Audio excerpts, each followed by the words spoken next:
Et si j'ai parlé, il faut le dire. Cette hebdo-édition, messieurs, nous sommes en l'antenne déjà. Cette hebdo-édition du dimanche 8 juin 2025. Bien le bonjour à tous et merci d'être sur STV. La circulation des mototaxis est interdite sur plusieurs axes majeurs de Douala les 7 et 8 juin 2025. L'arrêté est du préfet du département du Vouri et il a été signé ce 5 juin, disons-le. Au-delà des considérations sécuritaires, la décision soulève de nombreuses questions, timing, mais aussi pertinence.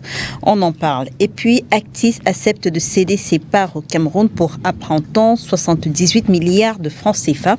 Si la transaction aboutit, ce rachat porterait la part de l'État camerounais à 95% dans le capital contre 5% pour le personnel. Cependant, tous les paiements dus par Eneo à Actis devront intégralement être réglés avant l'aboutissement de l'accord. Peut-on espérer que l'issue de ce dossier redessine durablement la stratégie énergétique du Cameroun quand on sait que le pays a du mal à assurer une fourniture en énergie électrique stable? Et puis en entrée, on parlera rapidement de cette attaque des microbes à Yaoundé. En effet, un groupe d'une quarantaine de jeunes armés de gourdins, poignards, machettes et autres armes blanches a sémé la panique le 5 juin dernier au quartier Mokolo, c'est dans la capitale politique du Cameroun. À leur passage, ils attaquent des commerces, personnes et emportent des biens. Alertés, les éléments de la gendarmerie nationale ont pu interpeller 14 suspects, dont certains venant de Douala. Et si le temps nous le permet, on dira un mot, vraiment si le temps nous le permet, on dira un mot du manque d'équilibre des coalitions et plateformes de l'opposition à quelques mois de l'élection présidentielle d'octobre.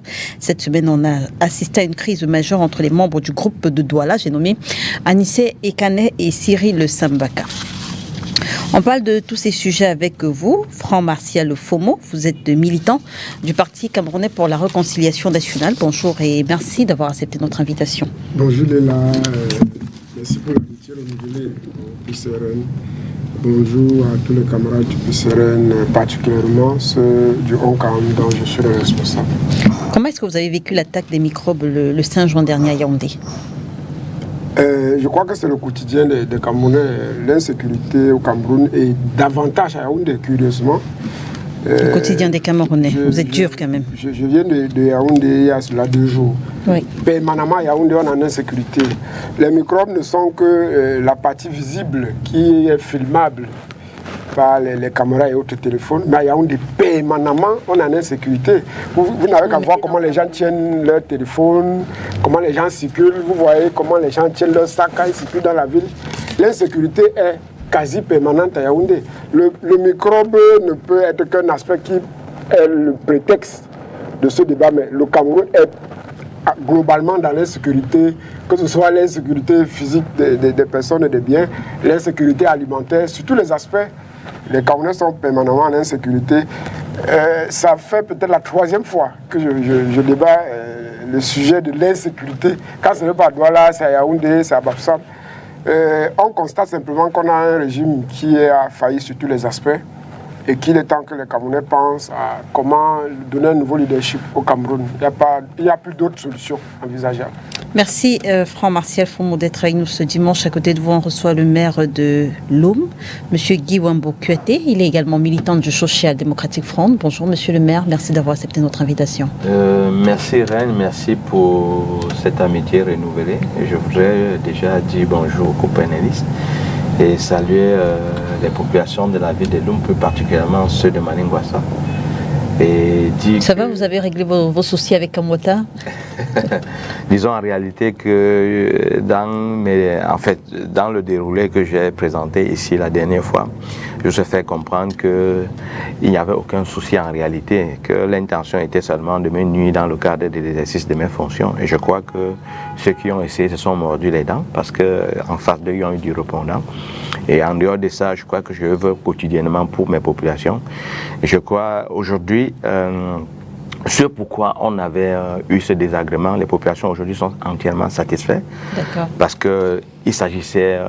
Elles ont de l'eau à profusion? Non, pas seulement de l'eau. En fait, c'est pas la commune de Loum qui fournit de l'eau. Notre souci, c'est permettre à nos populations de circuler aisément. Et je crois que c'est dans le cadre de l'entretien de la voirie qu'on a eu peut-être quelques désagréments. Et je crois qu'aujourd'hui, les populations sont assez satisfaites parce que le travail rendu aujourd'hui permet que cet axe soit franchement circulable. Et je crois que c'est même l'un des meilleurs axes actuellement dans la ville de Lom. Alors, rapidement, on constate, pour parler des microbes, rapidement, on constate que cette fois encore, il s'agit de jeunes garçons, pourtant prompts à faire du mal, prompts à blesser. Bon, vous savez, je suis de ceux qui pensent qu'il faut plus s'apaiser sur les causes que sur les conséquences.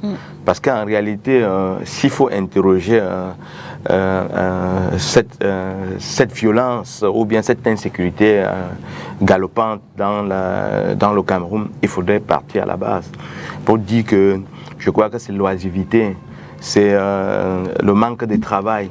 Et je pense que c'est tout cet ensemble qui font que les jeunes aujourd'hui sont totalement désœuvrés, oisifs. Et vous devez comprendre qu'avec l'avènement des réseaux sociaux ou autres, les jeunes aujourd'hui veulent être à la mode. Et les jeunes aujourd'hui ont copié certaines habitudes de consommation qui font qu'ils sont dans l'obligation de poser un certain nombre d'actes parce qu'il faut à tout prix que ces jeunes aient de l'argent pour vivre. Et vous devez savoir aussi qu'il y a un phénomène de drogue qui est en train de monter en puissance.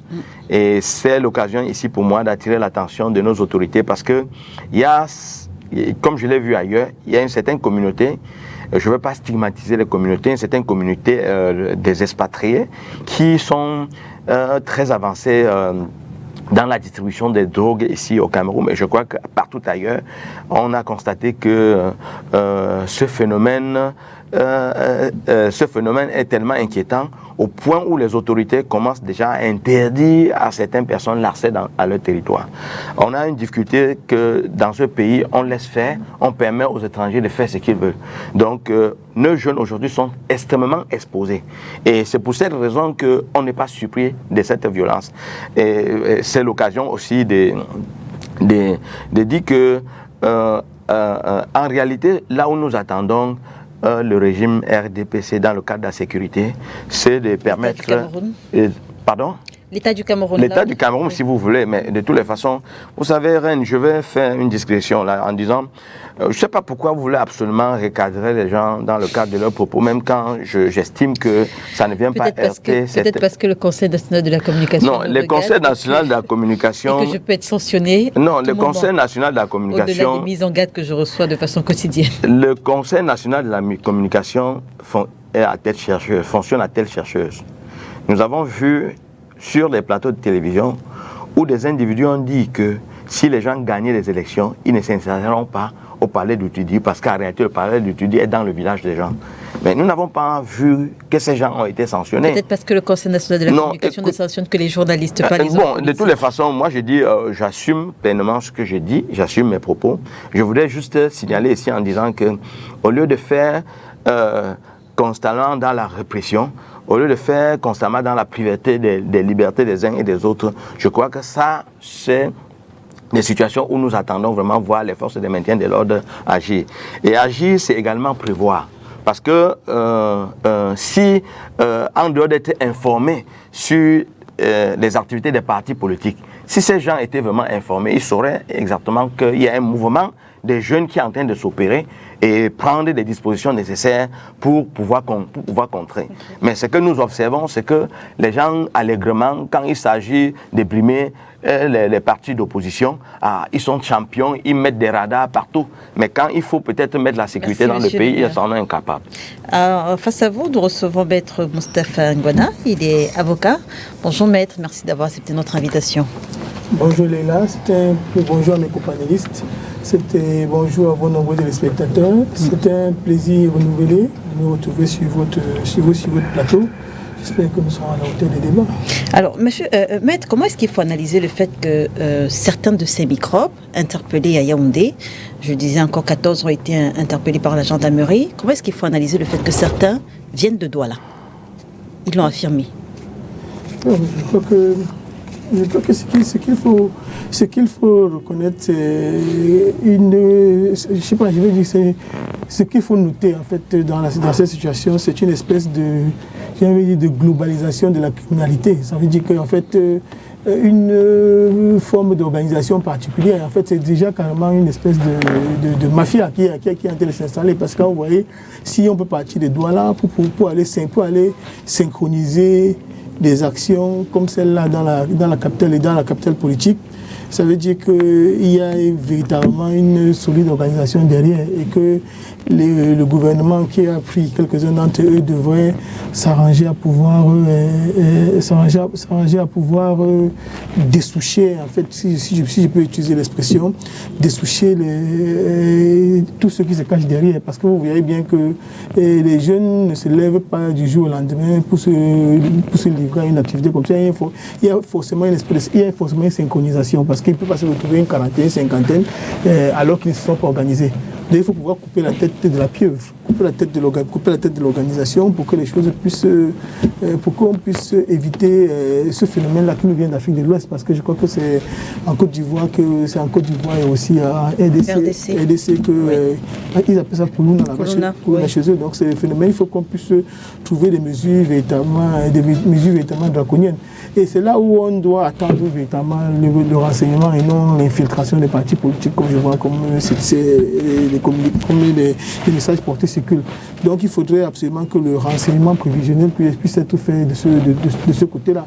Et il faut noter que très souvent les jeunes qui sont pris dans de tels mouvements sont des jeunes qui ont déjà eu mal à partir avec la justice.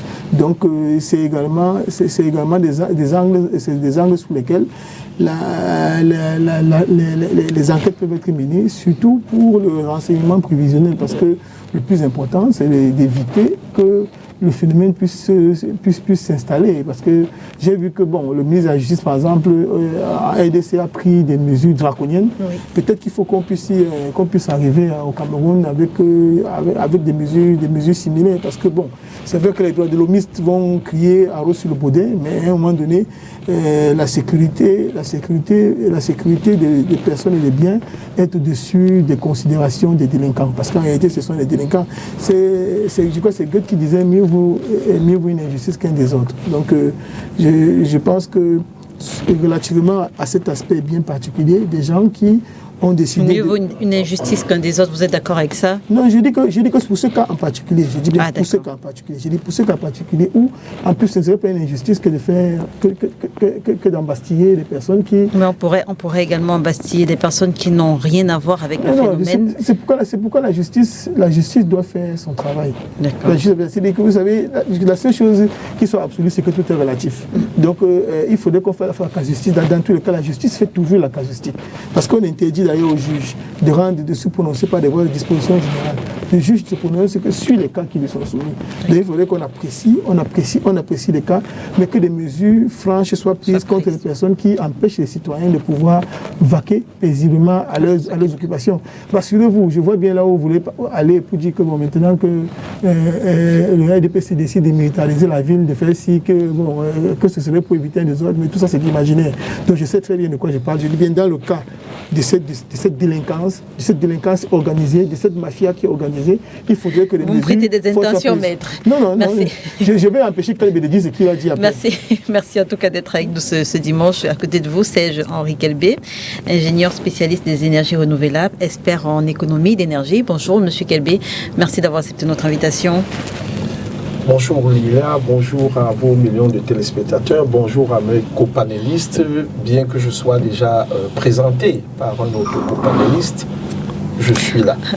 Alors, beaucoup estiment, d'ailleurs, Maître Moustapha Ngouana en parlait tout à l'heure, beaucoup estiment qu'en dépit des droits de l'homme, que pour éradiquer ce phénomène, le Cameroun devrait peut-être emprunter une méthode un peu plus ferme, un peu plus dure, un peu plus radicale, comme en RDC, avec la façon dont sont traités les Koulouna. Au Cameroun, comment est-ce qu'on peut éradiquer définitivement le phénomène des microbes?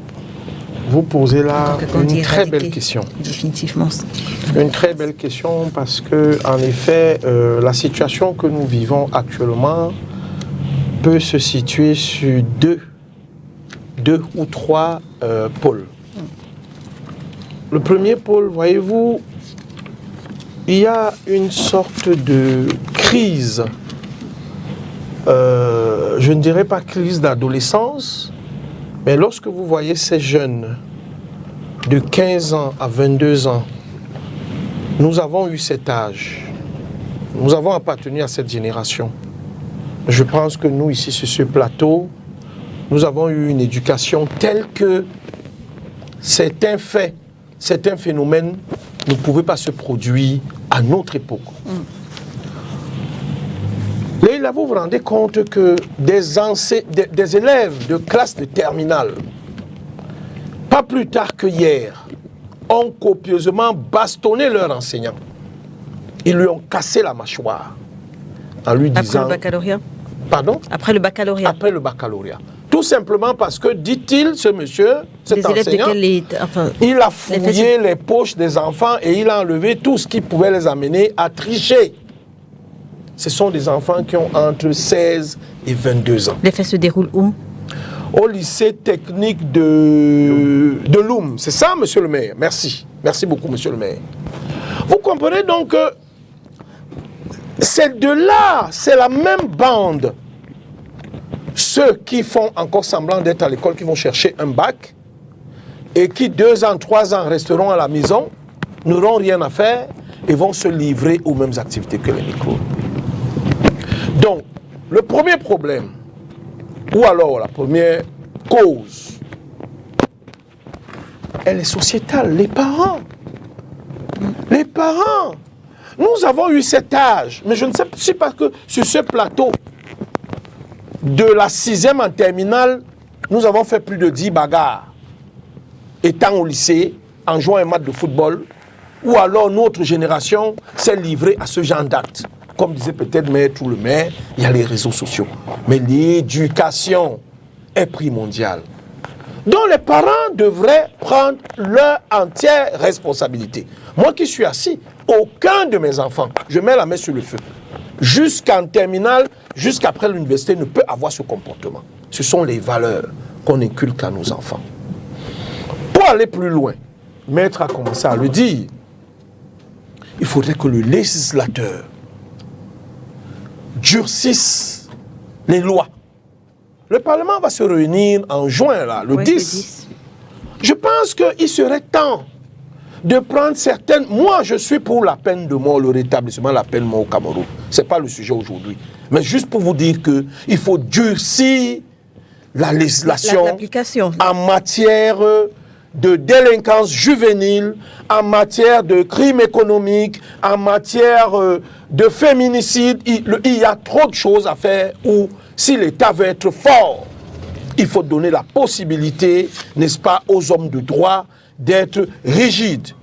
Donc, pour ma part, que ce soit ces élèves qui ont tapé leurs enseignants, ils sont nombreux, que ce soit ces microbes qui ont sévi à Douala et qui sont actuellement à Yaoundé, si la législation était dure et que leurs parents, bien que dépassés par le comportement de leurs enfants, leur disaient au moins que, attention, vous courez 10 années de prison ou une condamnation. Une fois qu'on vous trouve avec une arme blanche, comme ce qui s'est passé avec l'affaire du petit, je ne vais pas citer le nom, qui a été froidement assassiné par un adulte à Yaoundé, on vous trouve avec une arme blanche, hors de chez vous, parce que chez vous, ça peut encore être de l'autodéfense. Que vous avez une machette, moi je suis d'une région Union Ikelé, chez nous on dit toujours qu'il faut dormir avec une machette sous le lit, c'est culturel. Mais que vous vous baladez dans la rue, hors de votre champ, de vos plantations, pour aller agresser des gens, il faut durcir la législation. Ça peut être une peine d'abord sévère de plus de 10 ans et une amende qu'on sait que vous ne payerez même jamais. Mais au moins, quand votre père va vous dire que fiston, tu as en cours là 15 ans, voire 25 ans de ta vie, c'est-à-dire à 22 ans, on te trouve avec une arme blanche, tu sortiras après 50 ans. Je crois que les gens vont se tasser.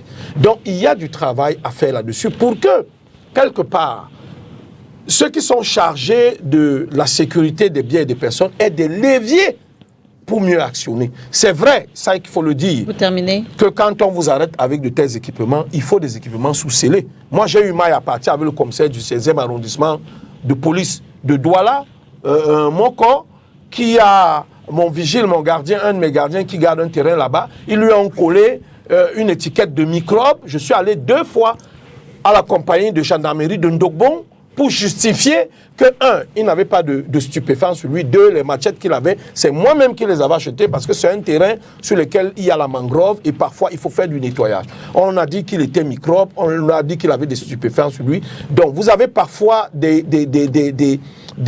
hommes chargés de l'ordre public qui sont véreux, je dirais même qui sont des truands. Je le dis ici aujourd'hui. Ça peut être une méprise également. Non. Je sais que vous avez dit tout à l'heure à Maître, à Omer, que le Conseil de la communication, vous, le Katsuba, mais je dis qu'il y a des brebis galeuses, il y a des ripoux, que ce soit à la gendarmerie et à la police, et moi j'en ai fait face à un, particulièrement le commissaire du 16e arrondissement. Non, ça peut être une méprise. Non, ça peut être une méprise. Je vais pas. Je vous dis que 2 fois de suite. Monsieur Kelbé. Là, je vous dis 2. Je ne dis pas ça au quartier. Oui. Je le dis face à la caméra. Monsieur Kelbé, je ne vais pas vous laisser accuser à l'antenne comme ça le commissaire du 16e arrondissement, alors que je ne suis pas dans ce dossier. Il y a eu une enquête. Il y a eu une enquête. Ce qui s'est passé. Je préfère. Il y a eu une enquête.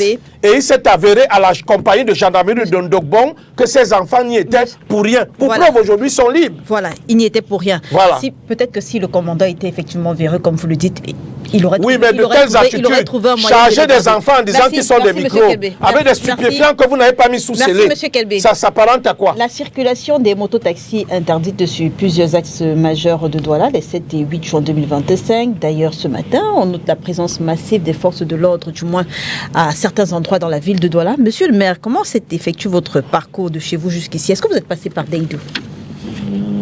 Je suis passé par... Non, je suis passé par Bonabassem. Oui. Et jusqu'à présent, il faut être honnête et dire que je n'ai pas constaté... je suis passé à l'intérieur de Dedo. Oui, je n'ai pas constaté quand même... C'est-à-dire Bonabassem, est-ce que vous êtes passé Bonabassem? Non, je suis parti de Bonamoussadi. Oui. Bonabassem, oui, après je suis passé par alors... je suis passé par l'île de la Joie. Ah d'accord, voilà, rue de la Joie. Oui, sorti par l'île de la Joie. Oui, je ne suis pas passé par l'école publique d'Edo. Pourquoi vous n'êtes pas passé? Vous avez voulu éviter exprès ou alors Non, disons déjà que j'ai lu les trajets dont on avait prescrit l'interdiction. Il va de soi que pour éviter... Bon, je pense que je préfère être prudent. Puisque je venais à une émission, je dis je ne vais pas me heurter peut-être à un embouteillage et je commence à chercher par où je vais passer, surtout que ce n'est pas très évident. Donc, je ne suis pas passé par là, donc je ne peux pas dire quelque chose en ce qui concerne la présence des forces de maintien de l'ordre. Mais des informations que nous avons reçues, et la ville, ces endroits sont presque quadrillés et c'est là l'occasion pour nous de poser des questions. Quel est vraiment l'objectif? Mais avant que je ne sais pas si on est là dans le sujet, peut-être avant que je ne dise quelque chose, je voudrais dire à mon frère Henri que le plus important ici, ce n'est pas les lois qu'il faut durcir, c'est l'application des lois. Il faut déjà les avoir, monsieur le maire. Est-ce que déjà ce que nous avons est appliqué? C'est ça le problème. Parce qu'en réalité, si chacun de nous, en posant un acte, avait la certitude qu'il doit être puni par rapport à l'acte qu'il a posé, c'est que ça pouvait baisser autant tous les dérives que nous constatons aujourd'hui. Le problème, c'est dans l'application des lois. C'est tout, c'est simple. Et quand vous parlez, par exemple, des gens ripoux, véreux et autres, je crois qu'en réalité, s'il faut citer, on va citer un emprunt fini parce que tous les... Bon, ok. Bon, donc je ne sais pas si on est déjà dans le sujet en ce qui concerne l'interdiction. Oui. Je pense que ceux qui le font n'ont pas conscience de l'image qui renvoie à l'extérieur du pays. Et moi, je dois dire ici que c'est le régime en place qui a rendu M. Kamto célèbre. Et je pense que si on avait laissé la latitude à tout parti politique de se mouvoir comme le fait le RDPC, c'est que je suis certain que certains meetings qui vont être organisés par des personnes peuvent ne pas être courues autant. Quand vous insistez sur l'interdiction, ça aiguise la curiosité et chacun veut absolument savoir pour quelle raison. Ce n'est un secret pour personne que cette interdiction visait essentiellement le retour de M. Kamto après son meeting en France.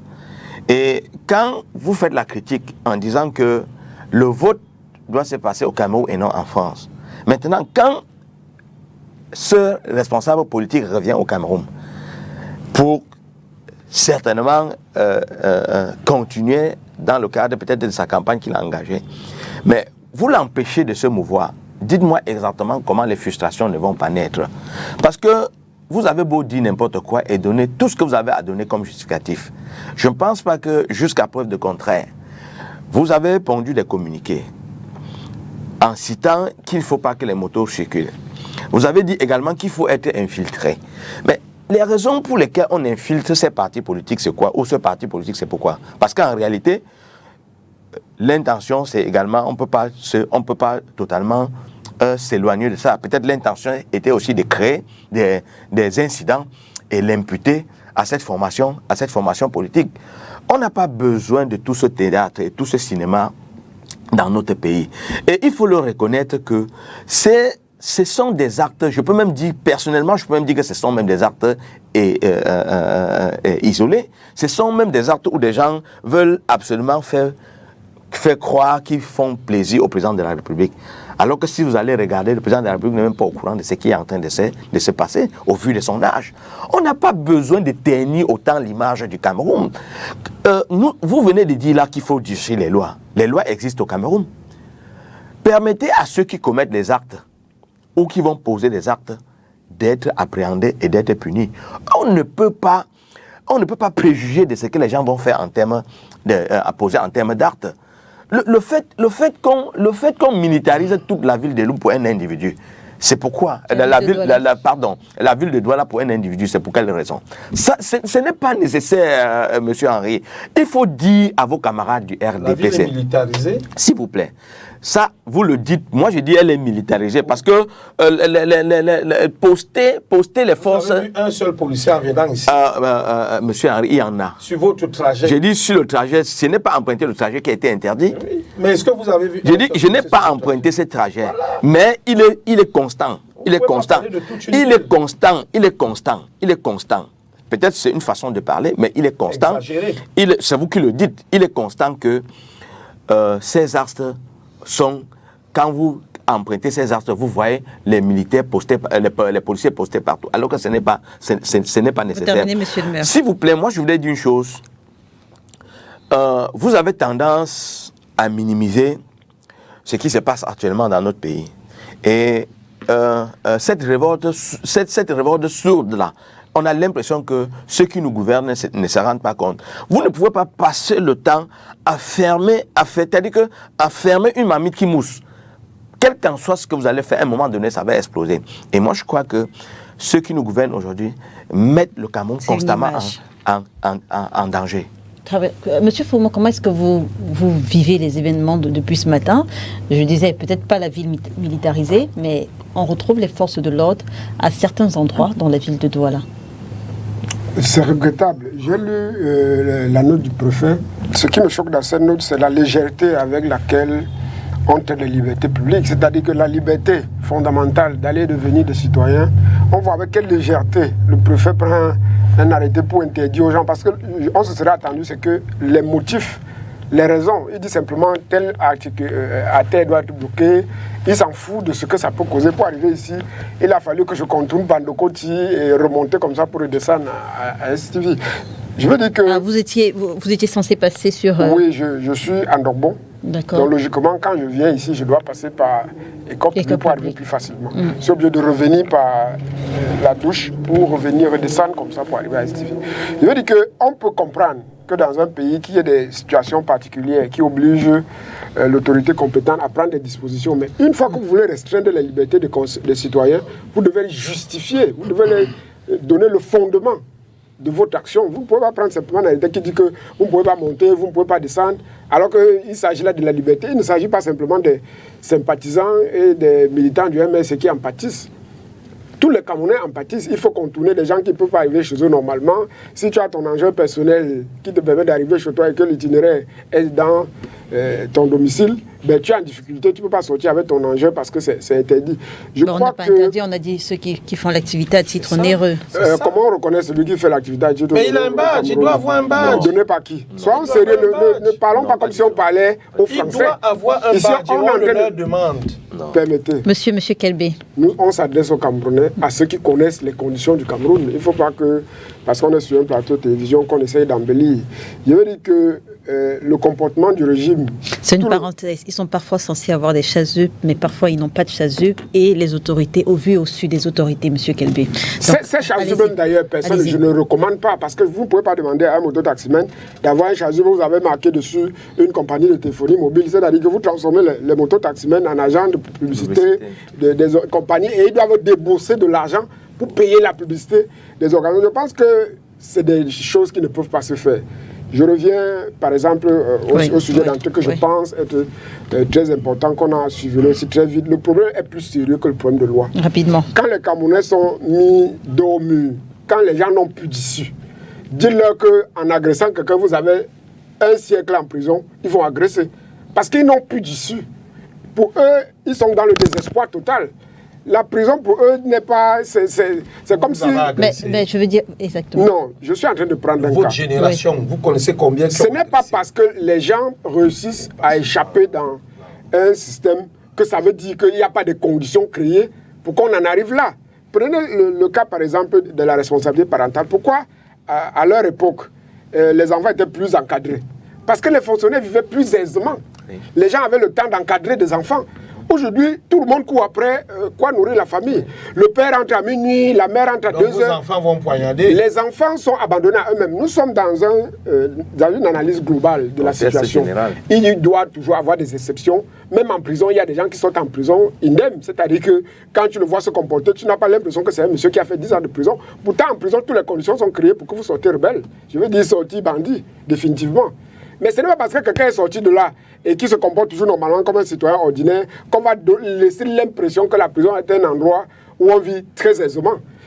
Au Cameroun, toutes les conditions sont réunies pour qu'on en arrive là où nous sommes arrivés. Si vous partez de la situation parentale, un parent qui n'arrive pas à rationner chez lui, le père doit sortir se débrouiller, rentrer à 1 heure, la mère doit sortir se débrouiller, les enfants sont abandonnés. Mais si vous prenez la situation des fonctionnaires de police qui sont supposés encadrer, veiller à la sécurité, eux-mêmes leurs conditions, ils sont rémunérés comment? J'étais à Yaoundé dernièrement, particulièrement dans le marché de foot. Il y a des gangs connus. Les citoyens vous disent que quand on vole mon téléphone, je peux avoir tel. Je lui donne 20 000, il me remet mon téléphone, ou je lui donne 10 000, il me remet ma puce. C'est connu de tous. Et ces gens, vous ne pouvez pas me dire que les policiers ne sont pas au courant d'eux. Les stupéfiants, tout le monde connaît comment ça circule. Pourquoi on en est arrivé là? Parce que le fonctionnaire ne vit plus aisément. On a organisé un système de compromission où chacun doit se compromettre pour pouvoir survivre. Et chacun se bat comme il peut pour survivre. Le policier sait que celui-ci transporte du stupéfiant, il fait comme ça dès que tu as glissé ses 1000 francs. C'est des conditions qui sont créées pour qu'on en arrive là. Maintenant, vous avez vu déjà comment on glisse les 1000 francs La preuve, c'est que vous ne pouvez pas me faire croire qu'un système qui dit qu'il a tous les renseignements possibles, connaissant le mouvement des hommes politiques, sachant même qu'un homme politique dans son rêve a poignardé le président de la République et que toutes les dispositions sont prises pour qu'il ne puisse pas poignarder le président de la République de Douala à Etoudi, qu'on a tous ces renseignements-là, et que vous me dites que les Camerounais qu'on attrape, ou alors les délinquants qu'on attrape dans la rue, disant qu'ils sont consommateurs de stupéfiants, curieusement, ils ne sont au courant de rien. Ces enfants ont prié Dieu, et puis le stupéfiant est tombé sur leur lit, ils les ont directement consommés. Je pense que ça manque un peu de sérieux. La vérité, c'est qu'on est dans un pays où tout le monde est réduit à la mendicité, et chacun, selon les pouvoirs qu'il a, essaie de manœuvrer comme il peut pour pouvoir survivre. Et nos fonctionnaires de police, le PCRN dit qu'il faut revaloriser la situation parce que les conditions telles que c'est actuellement, chacun se bat pour survivre. Et ceux qui sont supposés veiller à notre sécurité, malheureusement, ont beaucoup qui se compromettent pour pouvoir tenir le quotidien. Monsieur Kelbé, parlons de l'interdiction justement de circulation des mototaxis. Simple coïncidence ou il faut y voir vraiment le retour au Cameroun du président du mouvement pour la renaissance du Cameroun? Je veux dire, est-ce une décision sécuritaire ou alors une décision politique à la lumière de ce qui se passe depuis ce matin dans la capitale économique? Non, c'est un peu des deux. C'est-à-dire plus sécuritaire. Je vais vous expliquer pourquoi. C'est un peu des deux, c'est-à-dire décisions politiques et décisions sécuritaires. Quand je dis c'est un peu des deux, c'est que dans une décision sécuritaire, on essaye de mettre en place un dispositif politique pour protéger la personne. Je vais développer, je vais vous dire. Vous savez, nous appartenons à une génération qui a vu des taxis dans des villes comme Limbe. Nous avons vu des taxis à Idéa. Nous avons vu des taxis en Konsamba. Nous avons vu des taxis à Kribi. Actuellement, l'activité du moto-taxi, je peux dire, est en train de tuer à petit feu le taxi dans nos grandes villes et a tué le taxi dans plusieurs villes comme Kribi, comme Idéa. Et c'est l'occasion pour moi de lancer un appel à mon aîné et camarade du parti, le ministre des Transports. Je veux juste préciser que selon le SGPR, oui, le président de la République est le premier conducteur de moto. Oui, ça c'est peut-être un autre slogan, mais je ne vais pas m'engouffrer là-dedans. Je vais juste ici faire une doléance au ministre des Transports en lui disant, monsieur le ministre, le taxi est en train de mourir à Douala, à Yaoundé. Certainement, il appartient à une génération, il a vu les taxis à Idéa. Moi, j'en ai vu, à Kribi, à Limbe. De Moscou à Sydney, de Kuala Lumpur à Tokyo, les taxis existent. Mais l'activité de moto-taxi, non seulement a apporté une concurrence déloyale aux taxis, mais a apporté beaucoup d'anarchie, beaucoup de désordre. Et donc, c'est une activité qu'il va falloir encadrer, qu'il va falloir mieux structurer. Et donc, on va vers l'encadrement. La décision du préfet, je voulais planter le décor pour que vous compreniez là où le préfet en est arrivé. Donc, la décision du préfet, comme celle du maire de la ville, aussi, aussi le maire de la ville, comme le préfet. Et le maire de la ville, je fais une parenthèse là que j'ouvre et je ferme, a demandé qu'à partir du 7 ou je crois du 8, que les mototaximens aient un document qui leur est essentiel. Allez à Ndokoti ou à Saint-Michel ou alors même à Lopom, prenez sur un échantillon de 100 mototaxis. Combien ont des plaques d'immatriculation? Combien? Même pas 15 sur 100. Est-ce que moi je suis un planteur? J'ai acheté des tricycles. Tous mes tricycles ont une carte grise et ont une plaque d'immatriculation. Je vous dis tous mes tricycles. Fait à Douala, à Bounandjo, à la délégation du transport. Quand vous avez un outil qui va vous nourrir, qui va élever vos enfants, pourquoi vous voulez œuvrer dans la clandestinité? Je ne parle pas encore de la délinquance, que produit ou que cache ce métier d'activité. Pas tous, mais je dis que cache. Pourquoi vous ne pouvez pas vous conformer? Combien de motos ont des plaques d'immatriculation LT, MT, moto avec le numéro? Très peu. Donc il faut comprendre que non seulement il faut sauver le taxi, mais il faut laisser les motos aussi prospérer, mais dans un encadrement. Je précise que la sortie du maire, je précise que la sortie du maire parle de chasuble. Oui. Du maire de la ville. Oui. C'est toujours dans le cadre d'encadrer la profession et d'extraire les délinquants dedans et ceux qui ont pris des raccourcis parce qu'ils sont soupçonnés de faire croître l'insécurité dans la ville de Douala. Mais pourquoi la décision ne se limite qu'au 7 ou 8? Voilà, c'est ce que je voulais donc dire que pour ma part, en ce qui concerne l'itinéraire qui a été choisi, mais il faut comprendre que, bon sang, le professeur Kamto lui aussi veut rouler sur des rues comme un vrai président, pas seulement élu.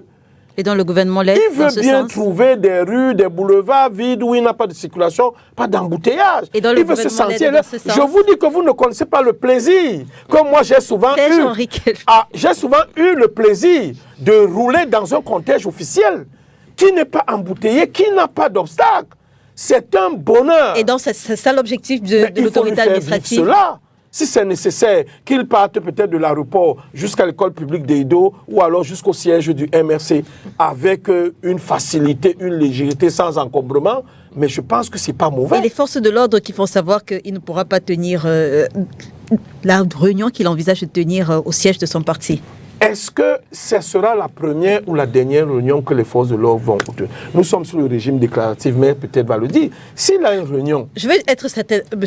Serge-Henri Kébé, est-ce que ce que vous dites, c'est qu'en interdisant la circulation des mototaxis... De circonscrire cette zone-là. Les 7 et 8, d'abord vous dites que ça a à voir avec le professeur Maurice Kamto, ça vous l'affirmez? Non, je dis tout simplement que c'est une heureuse coïncidence, après tout ce que j'ai dit, que ça ne fait pas de mal au professeur Kamto de rouler non, aussi je veux dire, comme... puisque vous dites que c'est pour lui faire de l'espace. Oui, qu'il aille chez lui, qu'il aille à son siège, dans sans ce que vous dites, c'est que ça a d'abord à voir avec lui. Non, c'est pas ce que j'ai dit.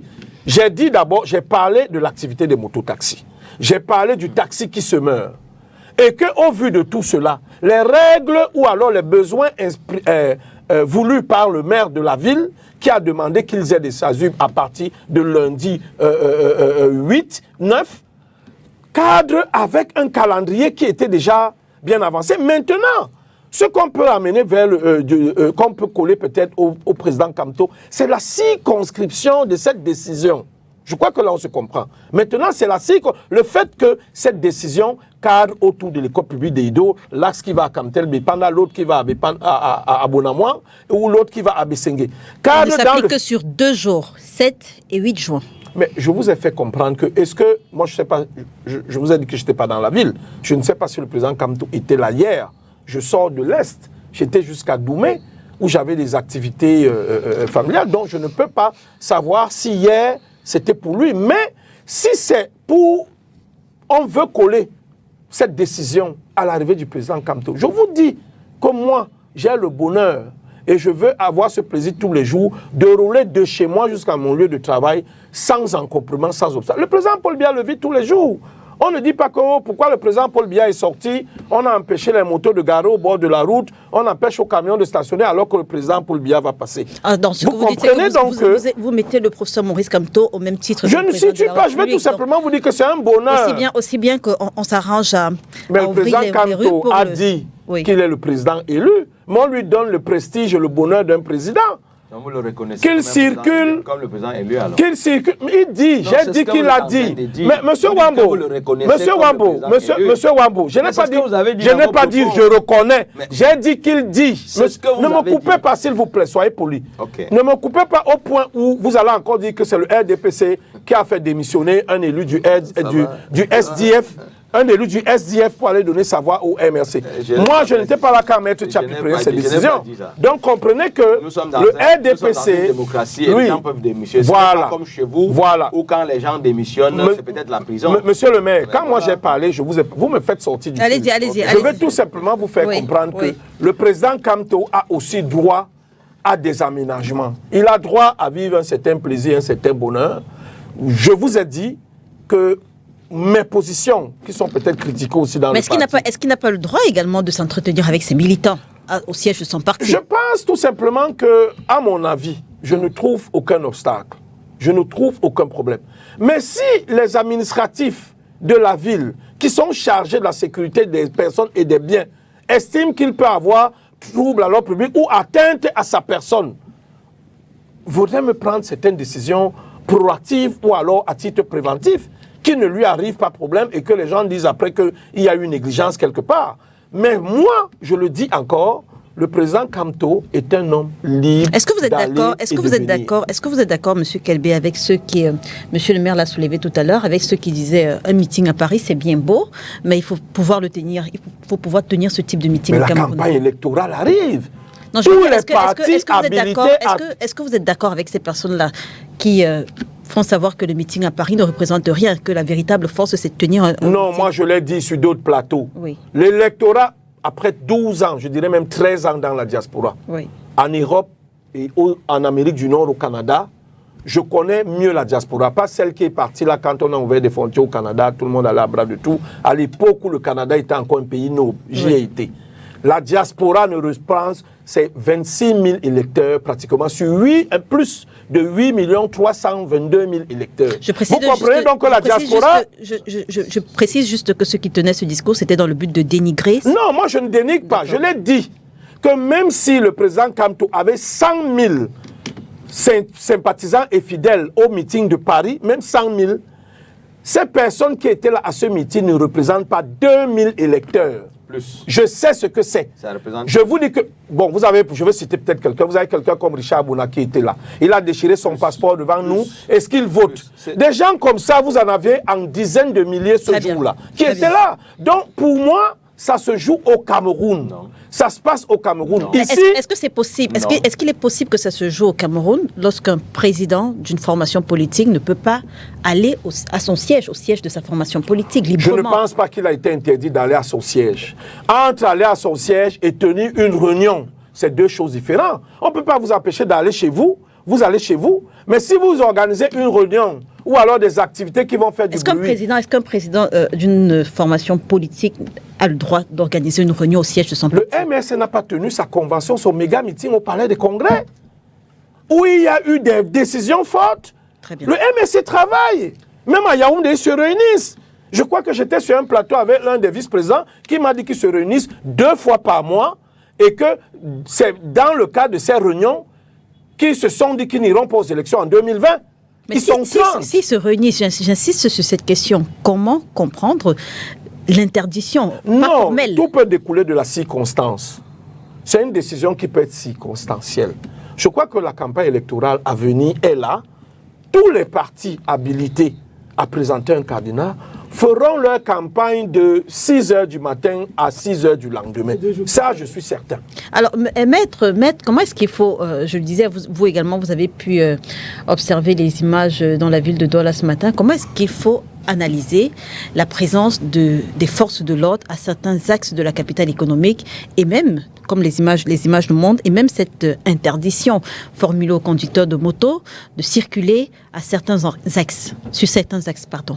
Je vais vous dire, moi j'ai joué au football à l'école publique d'Edo depuis au moins 25 ans. Donc s'il y a une personne qui a été considérablement impactée par le phénomène, par l'interdiction, c'est bien moi. Ce matin, j'ai dû passer par des pendants et autres pour pouvoir me retrouver à l'école publique, dans l'enceinte de l'école publique d'Edo où je joue au foot depuis plus d'une vingtaine d'années. Donc j'ai été particulièrement impacté. Quelle lecture doit-on en faire? Il faut comprendre que, en réalité, il ne faut pas écouter seulement les discours des hommes politiques. Il faut voir les actions qu'ils posent. Les Romains disaient reste non verba, les actes, pas les paroles. Les actes, pas les paroles. Ils disent que le procès Camto ne représente rien, il n'a aucune valeur intrinsèque.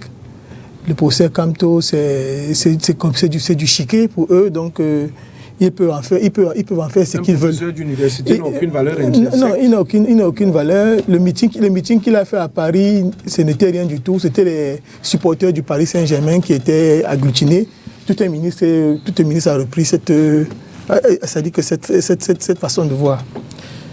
Mais ce que je vais vous dire, c'est qu'en réalité, aujourd'hui, le détenteur exclusif de la météo politique au Cameroun s'appelle Maurice Kamto. C'est-à-dire que lorsque Maurice Kamto respire, les autres s'étouffent.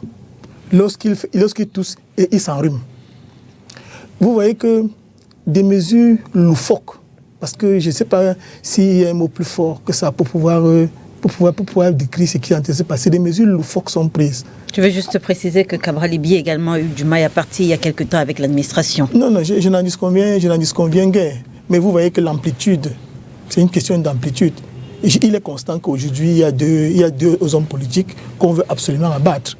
Il y a Cabral Libye et le professeur Kamto, mais il y a une amplitude particulière quand il s'agit du professeur Kamto. J'ai vu que Cabral Libye était empêché en Gaoundéré, par exemple, lorsqu'il dans la Damawa. Donc j'ai vu qu'il était... Il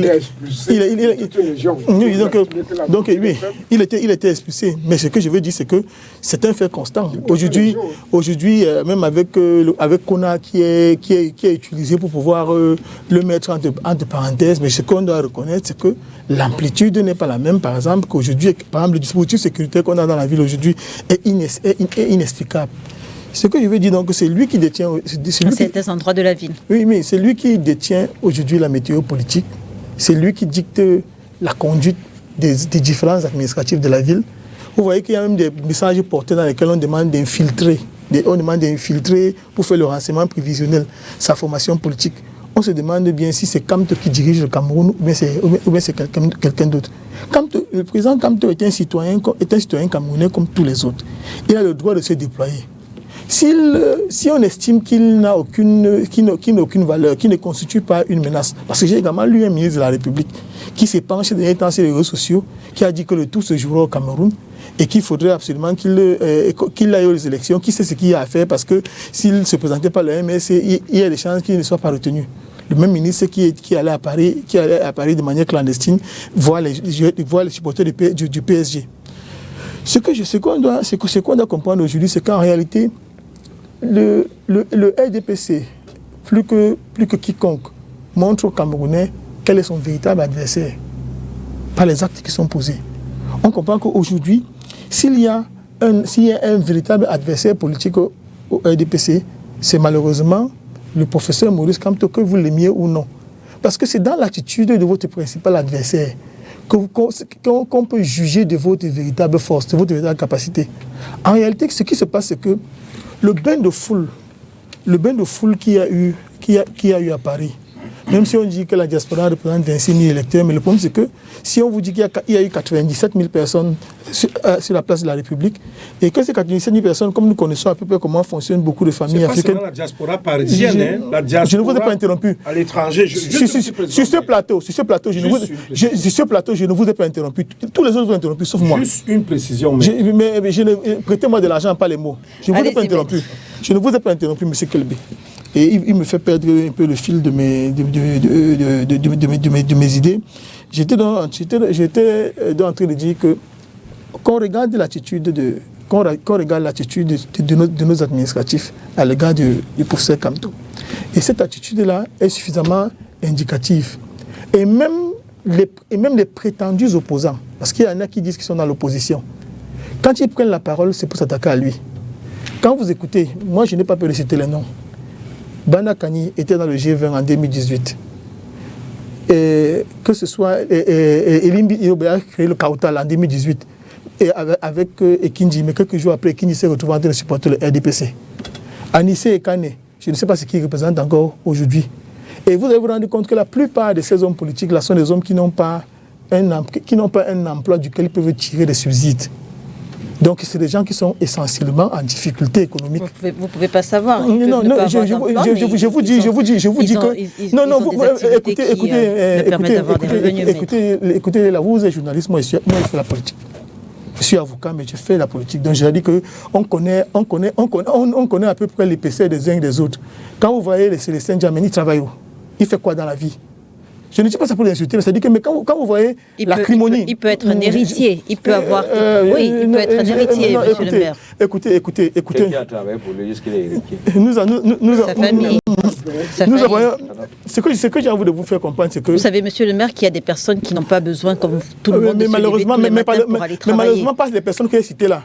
Parce que je peux vous dire que je n'avance pas les paroles vous connaissez le background de leurs différentes familles. Je n'avance pas les paroles ex nihilo. J'ai été au SDF avec certains.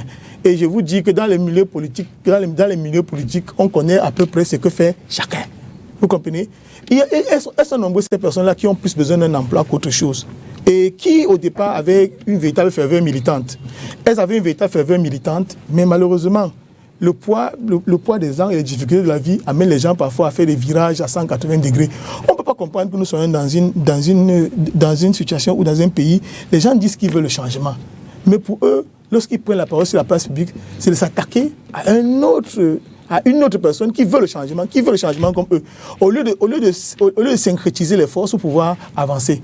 Donc, là, ce qu'il faut comprendre, c'est que le préfet, et les commissaires de police et autres, ce qu'ils ont voulu faire, c'est d'empêcher que le message fort que Kamto a envoyé à Paris soit relayé au Cameroun avec encore plus de ferveur.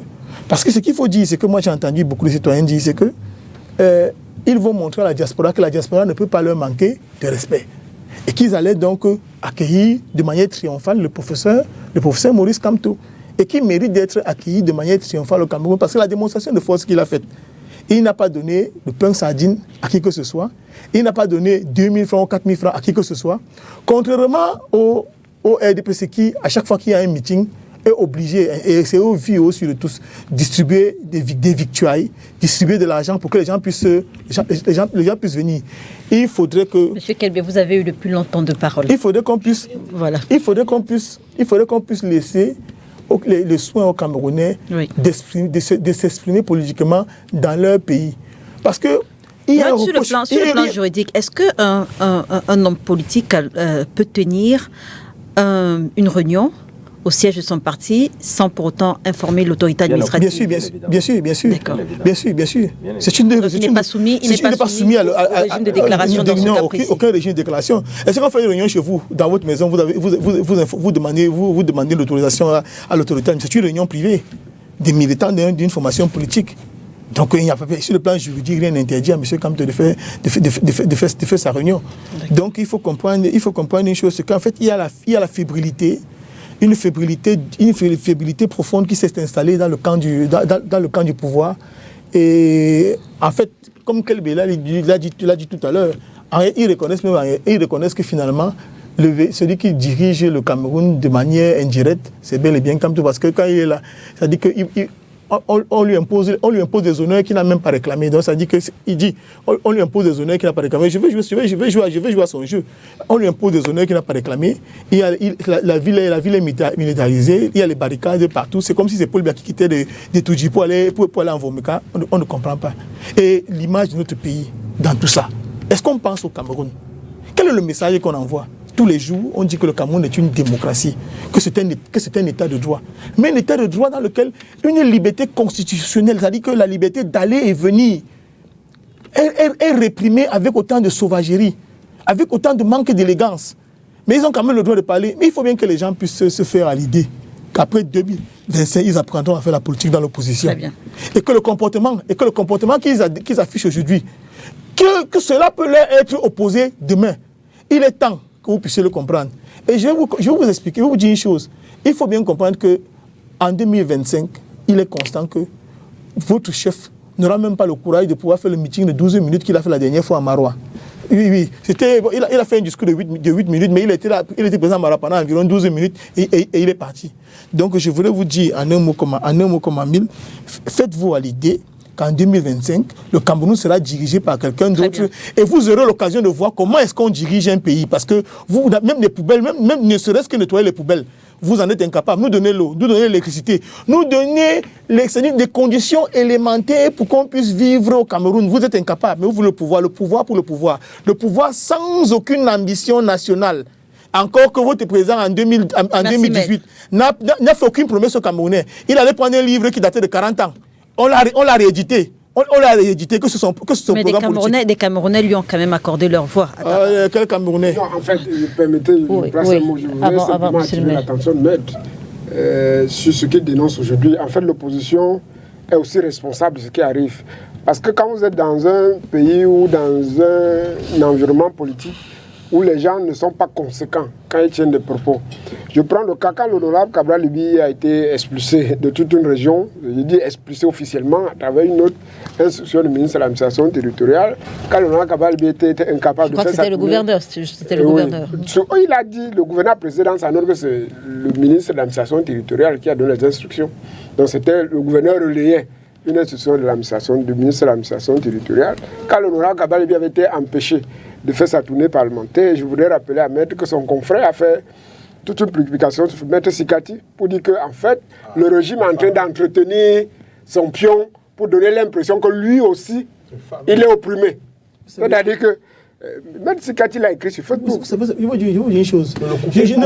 Permettez que j'aille au bout. Pour le préciser sur le même point, je vais vous dire une chose, c'est que je suis d'accord que l'opposition ne doit pas jouer à un tel jeu. Mais ce qui est curieux, c'est que M. Sikati n'est pas la voix qui représente le MSC. Mais j'ai suivi le président, par exemple, du PCN, dit qu'il peut coaliser avec Kamto. Et lui, c'est le numéro 1 de cette formation politique. Et c'est pour vous dire que ce jeu-là, ce jeu est un jeu malsain. Mais je vous ai donné une seconde à mon temps de parole. Vous avez à placer ça.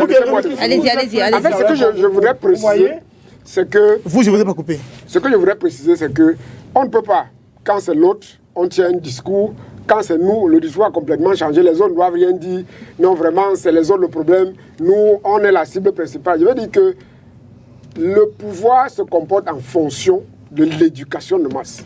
Si vous avez éduqué un peuple, que dès que tel est touché, il est pion, on l'entretient. Le jour que ça vous touche, vous dites à l'autre, non, vraiment, il faut être compatissant, on tire sur nous parce que nous sommes les vrais opposants. Mais quand vous vous tirez, les autres ne sont pas des vrais opposants. C'est vous les vrais opposants, vous êtes libre de tirer ou pas. Maintenant, si un candidat comme l'honorable Cabral Libi a été victime depuis 2018, je rappelle que le directeur de campagne de M. Kamto a fait toute une communication pour dire que l'honorable Cabral Libi a pris 200 millions de pouvoir pour faire la coalition. C'est connu, c'est officiel. Maintenant, le peu qui fait un recadrage, c'est son recadrage qui est important. Vous pouvez aller coaliser avec un homme qui a passé tout son temps à dire que vous êtes un allié du régime. Quand vous avez donné 200 millions avec l'honorable Joshua Oshi pour aller faire la coalition avec le pouvoir. Qui l'a dit? Le directeur de campagne de Kamto, vous ne pouvez pas me dire que la stratégie de campagne d'un candidat à l'élection présidentielle, M. Poléric, il a dit, et vous ne pouvez pas me laisser croire qu'un candidat n'est pas au courant des stratégies mises en place face au directeur de campagne pour sa campagne. Et il n'a jamais fait de démenti ou se désolidariser de ce discours. Ça veut dire qu'en fait, c'était quelque chose de pensé. Et ce n'est pas parce que le président Kamto n'a pas publiquement pris la parole que ça veut dire qu'il n'était pas au courant. Je peux vous produire une vidéo où le président Kamto dit que l'honorable Cabral Libi a créé 11 millions de citoyens pour combattre les jeunes du MSC. Je peux vous produire cette vidéo. Et vous ne pouvez pas aller sur le prétexte de le premier et le deuxième. La vidéo date de quand? La vidéo un chef de gang parce que je veux quand même préciser, qu'en ce moment, l'intelligence artificielle joue beaucoup. La vidéo date de quand? La vidéo date d'il y a un an. Dernière convention après moins d'un an. Parce que la dernière convention du congrès du MSC, l'intelligence artificielle est énormément appliquée. Et avec les élections qui approchent, les fake news vont être servis je ne peux pas parler d'une vidéo dont je doute. Sur cette vidéo, il y a des camarades que je connais qui sont membres du bureau des jeunes du MSC. Ou quand on dit dans une vidéo que le Noir Cabral Libi a créé 11 millions de citoyens pour combattre... Le MSC, c'est votre adversaire. Vous faites une longue tirade, le MSC, c'est votre adversaire. Vous venez de démontrer que le Noir Cabral Libi a pris la parole. Je ne vous ai pas accusé. Oui, non, mais parce que c'est le jeu auquel vous jouez. C'est le jeu auquel vous jouez. Non, je fais un recadrage compte tenu du propos. Vous donnez l'impression que vous êtes la cible de tout le monde. Pourtant, vous en donnez des coups. Et dès qu'on réagit, c'est que l'opposition tire sur l'opposition. Il a suffi que je place un mot que vous rappelez que le Noir Cabral Libi avait dit qu'il ne peut pas coaliser avec Kamto. En fait, quand vous tirez, c'est très bien. Vous êtes les vrais opposants. Et dès qu'on vous retorque ce que vous avez dit, c'est que est-ce que votre adversaire, c'est le MSC? Restons constants. Le PCRM pense qu'il faut rester concentré sur l'objectif de la présidentielle, mais ce n'est pas pour autant qu'à chaque fois qu'on doit se laisser attaquer, insulter, mépriser et donner l'impression qu'à chaque fois nous on réagit, c'est nous qui attaquons. Je vous ai démontré que le MSC attaque des femmes de PCR depuis 2018. Je parle de 2018 où le Noir Cabral Libi n'avait jamais sorti un mot sur M. Kamto, je veux dire négativement, de sa bouche. Et dès que le PCN décide de réagir, c'est que non, eux ils sont les vrais opposants. C'est pour ça que toute l'opposition s'attaque contre eux. Quand vous engagez une ligne en politique, il faut vous attendre au retour. Si vous prenez des décisions en politique, au moment où les conséquences arrivent, il ne faut pas donner l'impression que c'est les autres le problème. On est dans un système, dans un régime de répression. Si vous avez des acteurs politiques inconséquents, qui tiennent des propos parce que ça ne leur concerne pas, le jour que ça leur concerne, et dès que vous vous dites que non, c'est parce que ça leur concerne que vous ne prononcez pas, vous êtes pion, vous vous attaquez à l'opposition. On est dans un régime de dictature quasi. Et le Noir Cabral lui pense que dans un système de dictature, on ne pleure pas. Très bien. On s'organise à comment prendre le pouvoir dans ces conditions-là. Parce que les gens ont pleuré. Les Ni John Fou dit on menait des luttes. Sauf que ces luttes, bien que ça fait avancer la liberté, on constate que 50 ans, 40 ans après, on en revient où les gens ne sont plus libres d'aller et de venir. Et nous disons au PCRN, nous sommes dans un système de répression, nous sommes dans un système où tout n'est pas donné. L'opposition doit s'organiser à prendre le pouvoir. Nous avons dépassé l'étape de pleurnicher à chaque fois. Vous avez vu l'honorable Cabral Libi, on l'a élevé d'une région. Au-delà de la dénonciation, il est resté concentré. Voici le projet du PCRN. On est à l'heure de l'élection présidentielle. Les gens viennent sur le plateau, disent qu'on a peur d'un régime. On a eu peur des Ni John Fou depuis 1992, sauf que M. Biya est toujours au pouvoir. S'il suffisait d'avoir peur d'un acteur politique et que le régime tombait, on serait derrière en train de le soutenir en disant que bon, comme on a peur de vous, continuez à faire qu'on ait peur de vous. Monsieur le maire, nous sommes à 4 mois de l'élection présidentielle. Quel est le message? Et nous devons continuer à convaincre les Camerounais que la tenance est possible. Monsieur le maire, quel est le message qui transparaît? Je le disais, nous sommes à 4 mois de l'élection présidentielle. Vous, en tant qu'opposant, quel est le message qui transparaît des actes de cette journée, de ces 7 et 8 juin? Quel est le message que vous percevez? Parce que l'impression que ça donne, c'est qu'au fur et à mesure qu'on approche d'octobre, il sera possible d'observer de tels resserrements dans l'expression des libertés. Oui, Reine, vous allez permettre, avant que je ne réponde à votre parole, je voudrais dire quelque chose à l'endroit des opposants, en disant que quand j'entends les échanges ici sur ce plateau, je suis un peu meurtri. Et je pense que dans l'opposition, quelles qu'en soient les circonstances, on devait rester solidaire. J'observe qu'il y a beaucoup d'ego dans l'opposition. J'observe qu'il y a des ambitions démesurées et qu'on a l'impression que chacun veut être président. Et il faut se rendre à l'évidence qu'à la fin, il n'y aura qu'un seul président. Que ce soit de toutes les formations politiques que j'observe sur les réseaux sociaux, je pense qu'on devait garder un certain gentleman agreement. Et c'est dit que quel qu'en soit le cas, on ne devait pas franchir le seuil d'un certain nombre de provocations ou bien d'un certain nombre de provocations. Que, malheureusement, comme on vient de le dire, le monde politique est devenu essentiellement ventrologue. C'est-à-dire que beaucoup de gens sont arrivés en politique et on pense qu'à partir de la politique, on peut améliorer ses conditions sociales.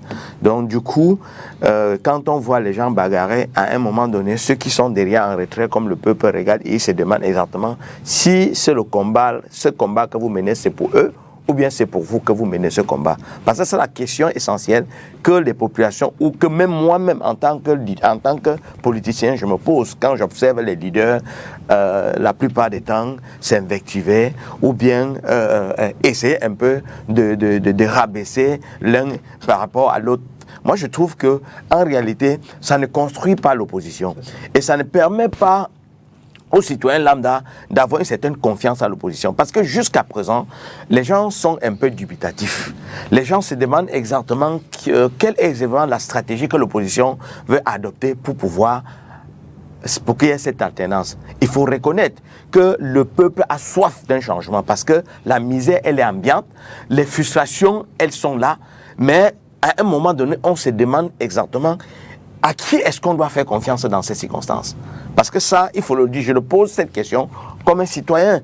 Je suis au quotidien avec les populations et je écoute ce que chacun dit. Alors quand je vois déjà chacun dire « Oh, Cabral Libye avait insulté Kamto, Kamto avait insulté, tel avait insulté », je dis en réalité, vous ne pouvez pas convaincre que le peuple avait cette façon de faire. Et je crois que l'opposition, à un moment donné, doit s'asseoir. On n'est pas forcément obligé d'avoir une candidature unique. Mais quand même, on peut avoir des codes sur lesquels est-ce qu'on chemine pour pouvoir atteindre l'alternance. Et qu'est-ce qu'on regarde? Si vous me permettez que place un mot, je voudrais dire que vous devez remarquer qu'il y a une certaine courtoisie entre le SDF et le PCRN. Bon, et vous devez reconnaître que... je ne suis pas là, s'il vous plaît, ne venez pas me prêter les paroles. S'il vous plaît, je vous en prie, laissez-moi passer, laissez-moi parler. Laissez-moi parler, laissez-moi, s'il vous plaît, laissez-moi parler. S'il vous plaît, laissez-moi parler. C'est un problème. Monsieur Vous doit être capable de le dire. S'il vous plaît. SDF, on n'a jamais eu de problème. Monsieur Fomo, s'il vous plaît. Monsieur Fomo, monsieur le maire, monsieur le maire ne vous a pas... Permettez aux autres de parler. Monsieur le maire ne vous a pas interrompu quand Moi, vous avez... Non, il ne vous a pas interrompu. Il ne vous a pas... S'il vous plaît. Allez-y, monsieur le maire. Vous n'avez pas... Je ne vous ai rien demandé. Et je ne sais pas pourquoi vous avez voulu m'aider. Moi, je ne vous ai rien demandé. Je parle pour moi. Donc, s'il vous plaît, si vous parlez pour vous, laissez-moi parler à votre temps de parole. Vous allez dire tous les énormités que vous voulez. Allez-y, Moi, je monsieur le voudrais maire. juste dire une chose. Je ne suis pas venu ici pour stigmatiser ou pour choisir le SDF ou le RDPC. Arrêtez avec vos petits querelles de chiffonniers là. Quand vous venez me parler du SDF, avec le MRC, qu'est-ce que vous voulez dire?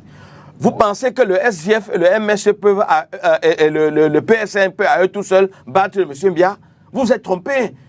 Vous êtes complètement trompé. Et c'est pour cette raison que je dis que le peuple en arrière-plan se pose des questions à savoir exactement quel est l'objectif visé. Je ne veux pas entrer dans un certain nombre de détails. Je ne suis pas venu ici pour parler de l'amitié de X ou de Y. Mais je parle d'un fait qui est palpable, un fait qui est vécu.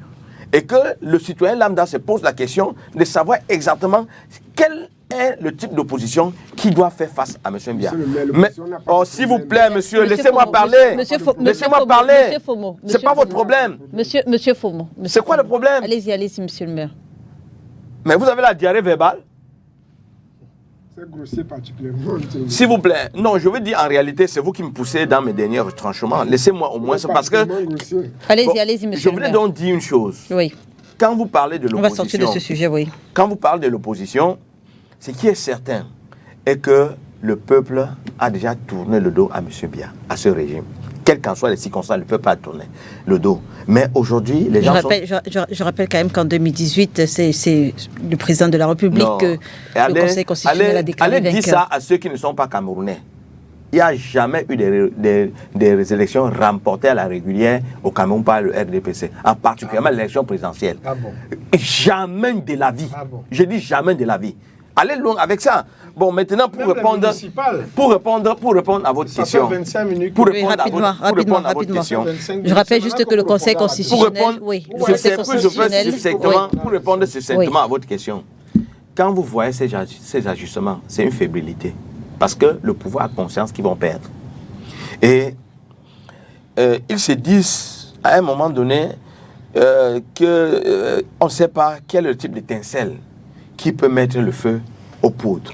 Du coup, même quand une mouche passe, on est tellement effrayé.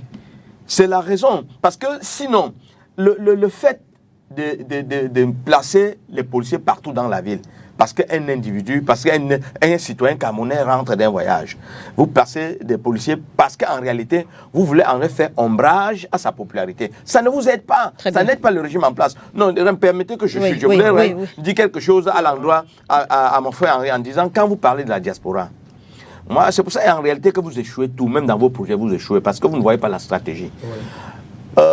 On dit qu'il y a 6 millions de Camerounais à l'extérieur. S'il y a 6 millions de Camerounais à l'extérieur, ça suppose que dans chaque famille, il y a au moins une personne qui est à l'extérieur. Imaginez-vous l'impact que cette personne peut avoir au sein de la famille. Parce que quand on monte le doigt, quand on monte le doigt, quand on monte la lutte, quand on monte la lutte, quand on monte la lune, vous regardez le doigt. Qu'est-ce qui est secret? Qu'est-ce qui est secret? Je peux avoir 1000 parents en Europe, ils ne seront pas dans l'une. Le vote n'est pas secret, arrêtez monsieur. cette petite stratégie-là. L'impact que nous avons. Des paresseux, des piètres politiciens qui comptent sur d'autres. Monsieur Ils sont obligés de vous couper. Monsieur Kelbé, ce n'est pas vous qui distribuez les paroles. Ce n'est pas vous qui distribuez les paroles. Monsieur Kelbé, permettez à monsieur le maire de terminer. C'est vous qui racontez les histoires. Monsieur Kelbé, c'est vous qui racontez les âneries. Messieurs. Ce que vous connaissez, c'est uniquement la fraude. C'est uniquement la fraude. Oui, vous pouvez Monsieur Kelbé, permettez qu'il termine. Terminez, monsieur le maire. Terminez, monsieur le maire. Et un peu du respect pour les autres, monsieur.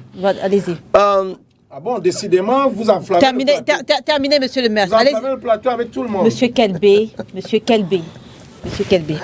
allez-y, monsieur le maire, vous terminez. Là pour faire vous terminez. Vous terminez, monsieur le maire. Allez-y. De ma réflexion. Allez-y, monsieur le maire. Oui, allez-y, vous terminez. La diaspora camerounaise a un impact significatif pour les élections présidentielles à venir. Quoi que vous disiez, vous avez vos enfants à la maison, vous venez tout à l'heure de parler de l'éducation, que vos enfants, même à 22 ans, ne peuvent pas poser un certain nombre d'actes, parce que vous avez une influence sur vos enfants. Je suis assez curieux que vous me dites que je suis assez curieux que vous me dites ici que la diaspora ne peut pas impacter sur les élections au Cameroun. C'est la diaspora qui, on dit, la diaspora envoie autour de 700 milliards. Merci. 700 milliards chaque année au Cameroun. Prenez votre Donc ça suppose en réalité que quand tu tiens la bourse, tu peux également tenir. Ce n'est pas pour rien que vous achetez des élections. Très bien. Si chacun devait voter à son âme et conscience, il ne faut pas prendre 10 000 francs et aller voter le RDPC. C'est bon, merci. Ah bon, merci. Voilà. Alors, monsieur Kelbé, bon, je ne vais pas laisser dire que vous achetez les élections, sinon, une fois encore... C'est ce qu'il a dit lui-même. National de la communication, je ne vais pas laisser dire ça. Alors, monsieur Kelbé, je le disais sensiblement sur la même question avec monsieur le maire, l'impression que ça donne ses qu'au fur et à mesure qu'on approche d'octobre, il sera possible d'observer un peu plus de resserrement dans l'expression des libertés. Est-ce que, face à l'opposition, à 4 mois de l'élection, est-ce que le régime est serein? Mais vous n'avez qu'à regarder la sérénité avec laquelle je m'exprime sur ce plateau. À un moment donné, j'ai croisé mes bras et je regardais ahuri, stupéfait, le spectacle auquel on a assisté. Franchement, qu'est-ce que le RDPC a y voir sur ce qui s'est passé sur ce plateau? Des invectives. Vous avez un militant du MRC caché qui invective des présidents de partis, qui les insulte même à la limite. Est-ce que ça se fait en politique? Mais c'est leur ADN. Parce que le président Kamto a invectivé ses collègues professeurs pendant le meeting de Paris. J'ai dit sur un autre plateau que ça ne se fait pas. Quand on est un homme aussi respecté et respectable, je rappelle juste comme moi je le respecte, que ce n'est pas la peine de dire des professeurs d'université qui font la politique de quartier. Ça ne se dit pas entre confrères, entre collègues. Pour répondre maintenant à votre question, honnêtement, ce que M. Guy Wambou vient de dire est très grave. Et on devrait même lui faire une enquête. Vous imaginez comment vous infantilisez des messieurs qui ont plus de 21 ans, qui doivent voter. Vous leur faites du chantage. Vous les appelez depuis Paris. C'est moi qui paye tes études. C'est moi qui paye ta maison. Si tu ne votes pas pour tel, n'attends plus mes 5 francs. Mais c'est quoi cette stratégie politique à la con, là même à la limite?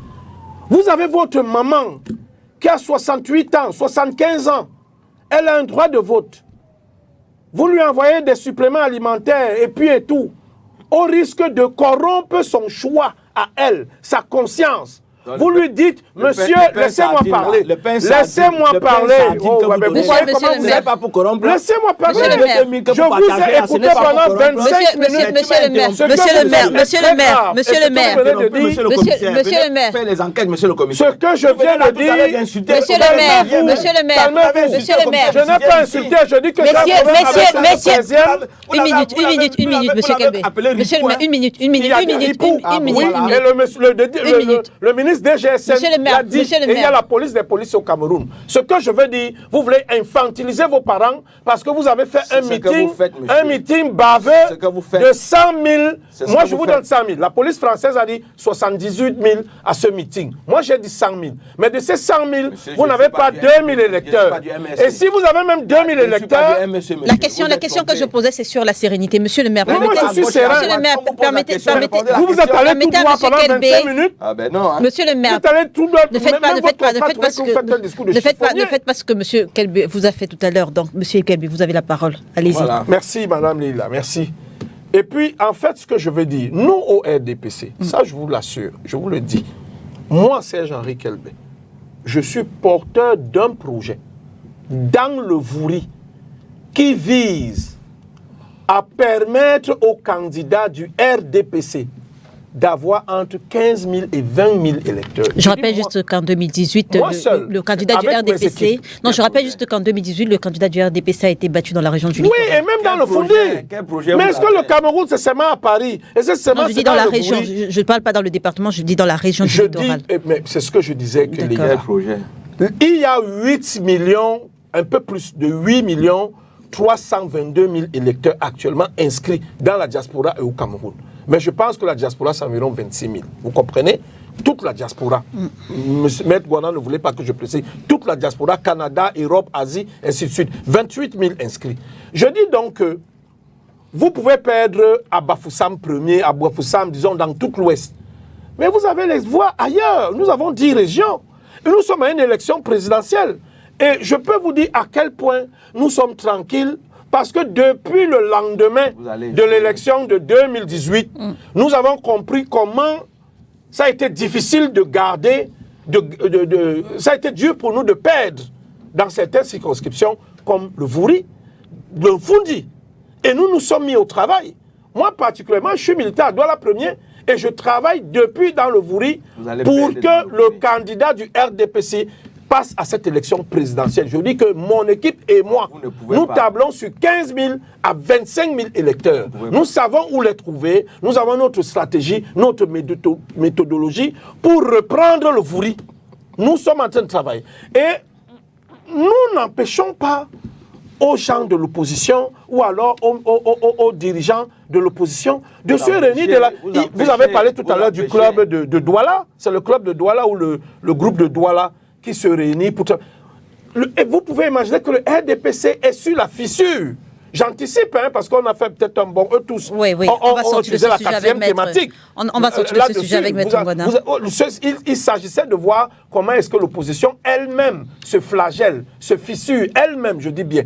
Nous n'avons rien à voir dans ce qui s'est passé entre M. Sambaka et M. Ekane Anissé. Nous n'aurons rien à voir dans les querelles que vous avez eues sur ce plateau en tant que parti. Mais il faut savoir que le RDFC est autant. Très bien, on sort. Monsieur le maire, c'est bon, voilà, on sort de ce sujet. Vous avez gagné votre combat. Qu'est-ce qu'on retient de cette journée à Douala? On sort de ce sujet avec vous et on va parler économie avec... Je me dois un peu de présenter mais il s'est même déjà prononcé sur ce sujet. J'excuse aux téléspectateurs parce que lorsque j'ai pris la parole pour la première fois sur ce plateau, j'ai indiqué qu'il y avait deux opposants qui étaient particulièrement attaqués. J'ai dit que le président Cabral Libi et le président Kamto. Je l'ai indiqué. Et je l'ai indiqué, j'ai d'ailleurs dit qu'on l'avait attaqué, empêché dans la Damawa et tout. Je l'ai indiqué. Je dois quand même préciser que je ne suis pas militant du MRC. Je suis avocat et je suis proche de l'opposition. Voilà, ex-militant du SDF. Je suis proche de l'opposition. Lorsque j'ai pris l'exemple tout à l'heure, c'était pour lui dire que le jeu auquel il veut jouer n'est pas un jeu qui va nous aider. Parce que il y a des déclarations également qui ont été faites par le président Cabral qui n'allaient pas dans le sens de la cohésion de l'opposition. Je n'ai jamais attaqué un parti d'opposition sur un plateau de télévision. Je ne l'ai jamais fait. Alors, et malheureusement, lui, il a pris la parole. C'était essentiellement pour me... dire que pour revenir... C'est un président de parti d'opposition. Monsieur Kelbe. Vous avez attaqué certains présidents de partis d'opposition. Ne dites pas jamais. Monsieur N'Djamène et Kane Anissé, je peux citer après vous. Monsieur vous les avez attaqués. Et madame la journaliste vous a même repris là-dessus. Monsieur Kelbe. En plein écran. Monsieur Kelbe. Vous savez, il y a des gens qui font partie de ce que nous appelons la majorité présidentielle. Célestin N'Djamène, si on me dit que c'est un opposant, je vais demander en quoi est-ce qu'il est opposant. C'est pas parce qu'il a un parti politique qu'il est forcément un opposant.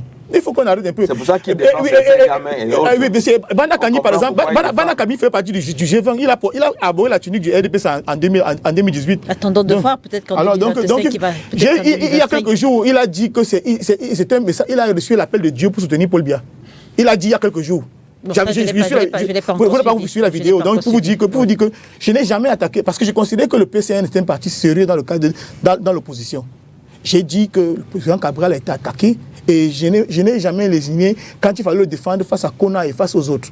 Et même sur ce plateau, je l'ai défendu plusieurs fois en critiquant même le ministre de l'administration territoriale qui lui mettait le bâton dans les roues. Ce que j'ai regretté, c'est que M. Fumo prenne la parole, pas dans le cadre du sujet qui nous intéresse, et qu'il se mette à faire des déclarations à charge contre une autre formation de l'opposition. Chacun a des casseroles dans les tiroirs. Oui. Chacun a forcément tenu des propos qu'il peut regretter. Et de chaque président de parti politique ici, j'en ai au moins une dizaine. Et je pense que ce n'était pas ça le but du sujet, c'était pas ça l'objectif recherché. Donc, en fait, lorsque j'ai fait cette digression-là, c'était pour qu'ils comprennent que ce n'est pas le jeu auquel il veut se livrer ne nous aide pas. Parce que vous avez vu, il a pris sa deuxième prise de parole était uniquement pour tirer sur les MRC. Non. Un recadrage, puisque... Un rappel historique. Un recadrage, ce n'était pas le sujet qui nous intéressait. Et encore, il recadrait qui, puisque je n'ai pas attaqué le MRC.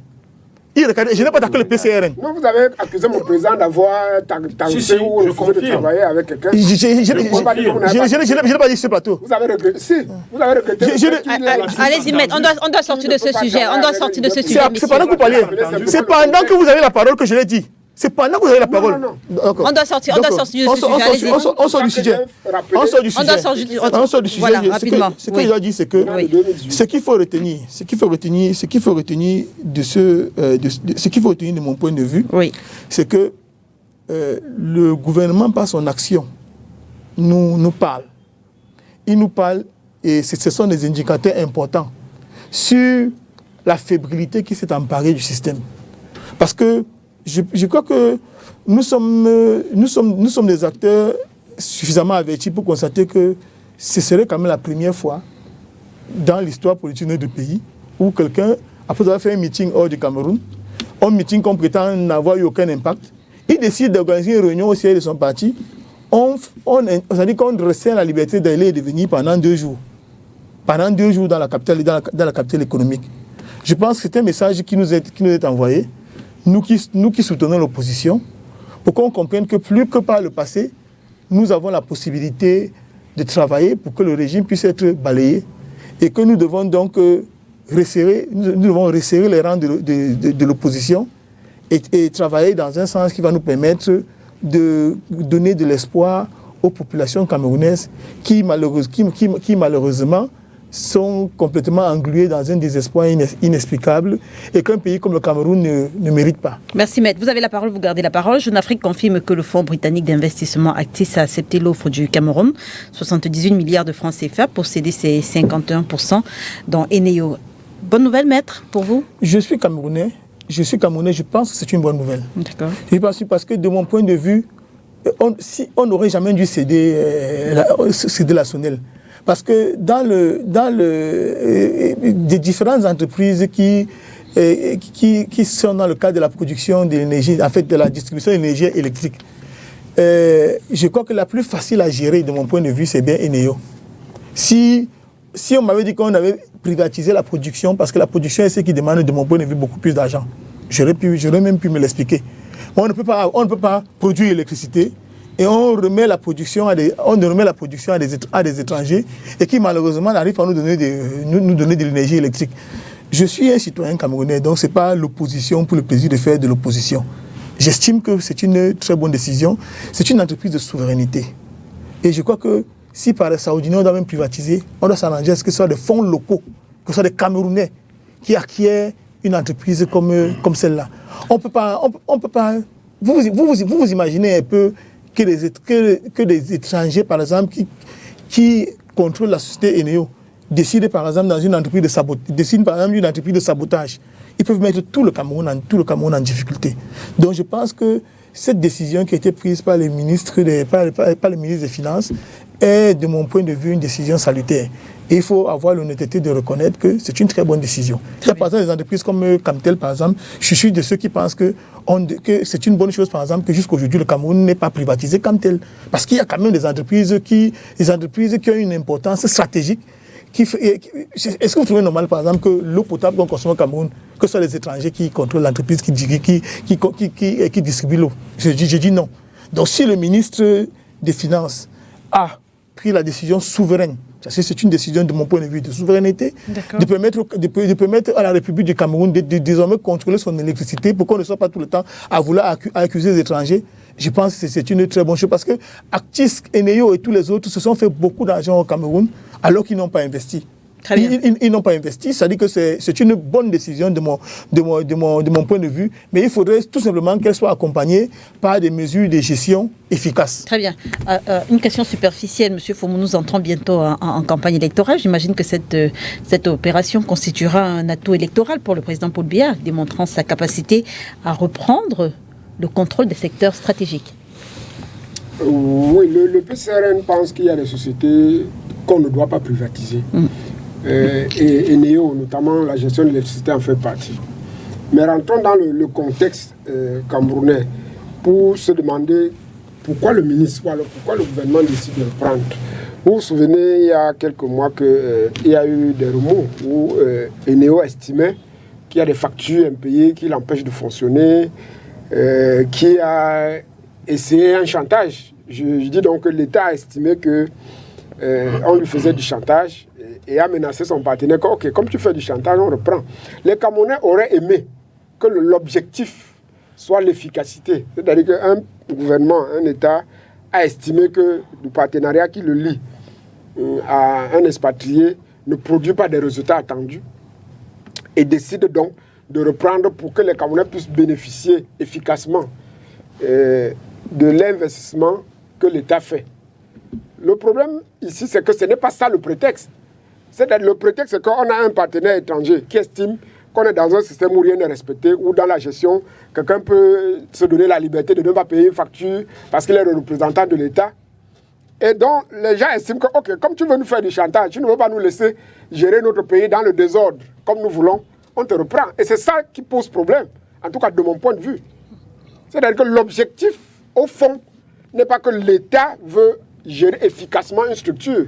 C'est que l'État veut se donner le moyen, la liberté de ne pas payer ses factures, de couper la lumière quand il veut, de laisser des arrondissements entiers. L'État veut se donner la liberté de couper la lumière quand il veut. Il n'y a pas de l'énergie. Vous abusez peut-être pas un peu? Oui, je vous dis que c'est ça le prétexte. Je situe le contexte pour que vous compreniez qu'en fait, ce n'est pas un État qui veut rompre un contrat du fait de l'efficacité. En fait, leur souci n'est pas le bien-être des Camerounais à la base. Je vous ai dit que c'est... Le souci de l'État camerounais n'est pas le bien-être des Camerounais. Bien évidemment, j'ai situé le contexte. Le contexte, c'est que AES, qui est une compagnie américaine, a fait le chantage à l'État du Cameroun à un moment sur des factures impayées. Et l'État a estimé que, bon, comme il ne faut pas nous laisser nous faire notre désordre, quand elle se on va donc reprendre des factures impayées. Non, je veux dire que dans tous les pays du monde, il y a des secteurs qu'on ne privatise pas. Comme Maître Ngouanian, je suis d'accord. Je suis fier que l'État du Cameroun ait décidé de reprendre un secteur qui n'aurait jamais dû privatiser. Mais je reprécise que le problème actuellement, c'est qu'on ne veut pas le célébrer.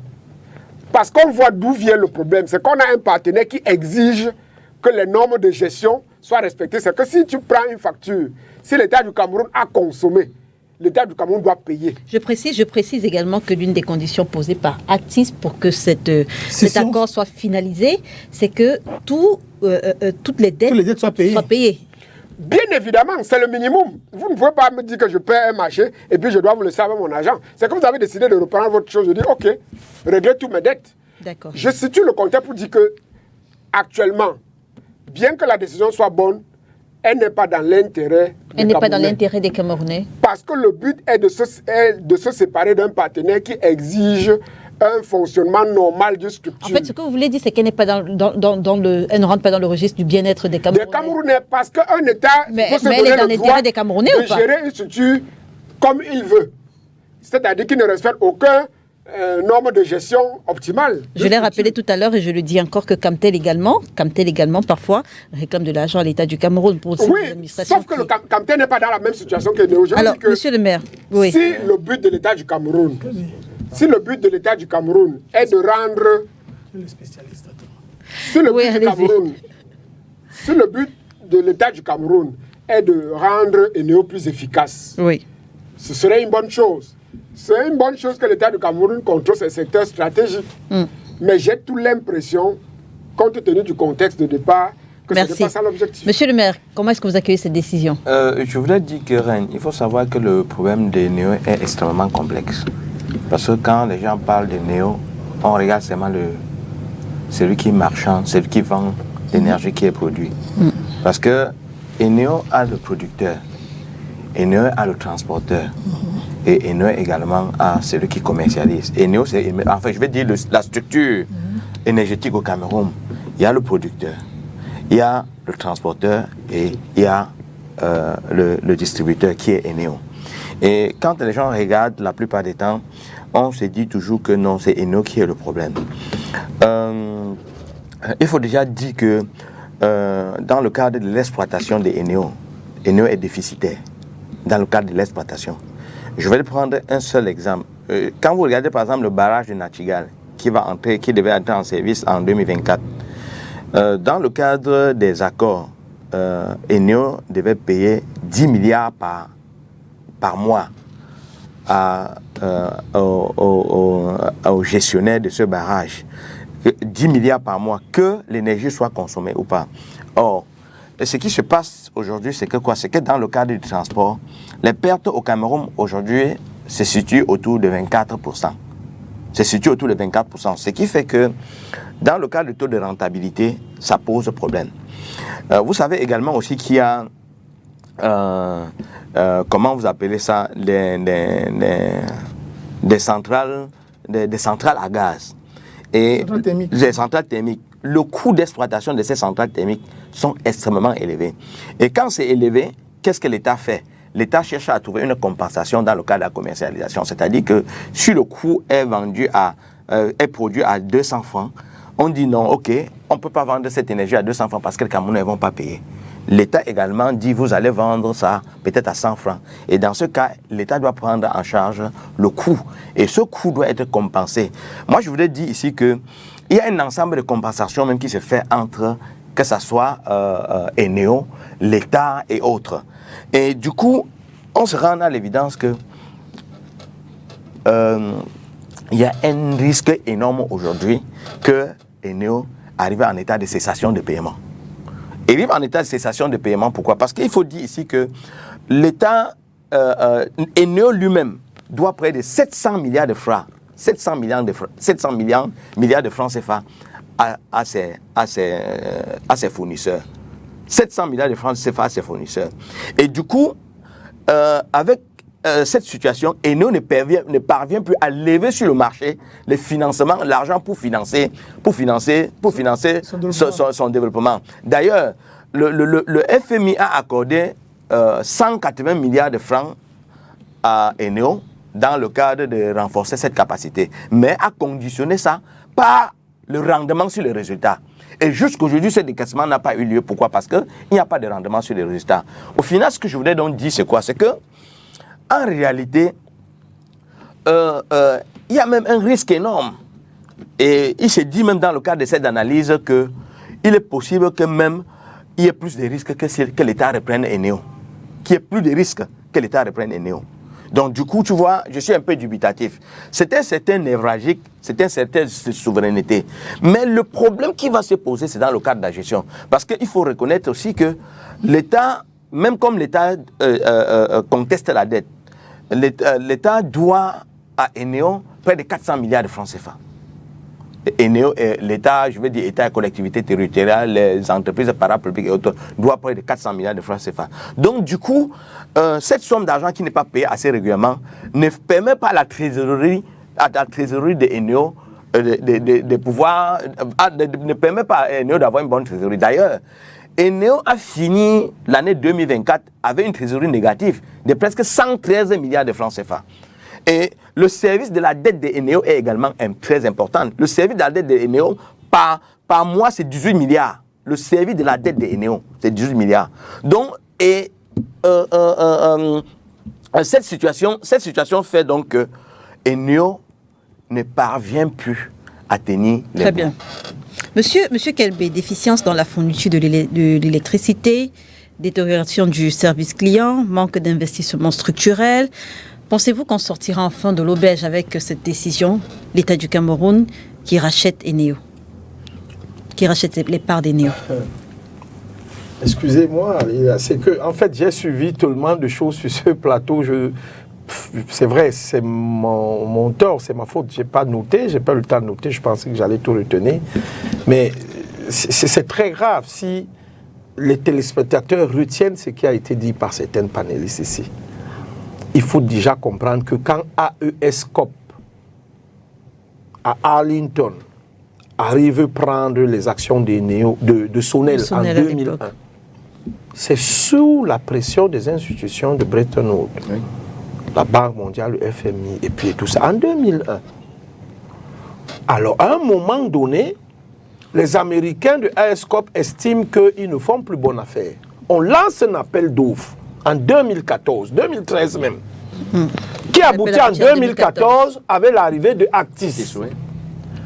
Actis, je ne cesserai de le dire, n'est pas un spécialiste des questions énergétiques. C'est un fonds souverain. Actis est un businessman, un fonds souverain de la couronne britannique qui achète dans les mines, l'énergie, le ferroviaire, un peu partout dans le monde, fait des affaires, ce n'est pas des philanthropes, et gagne de l'argent.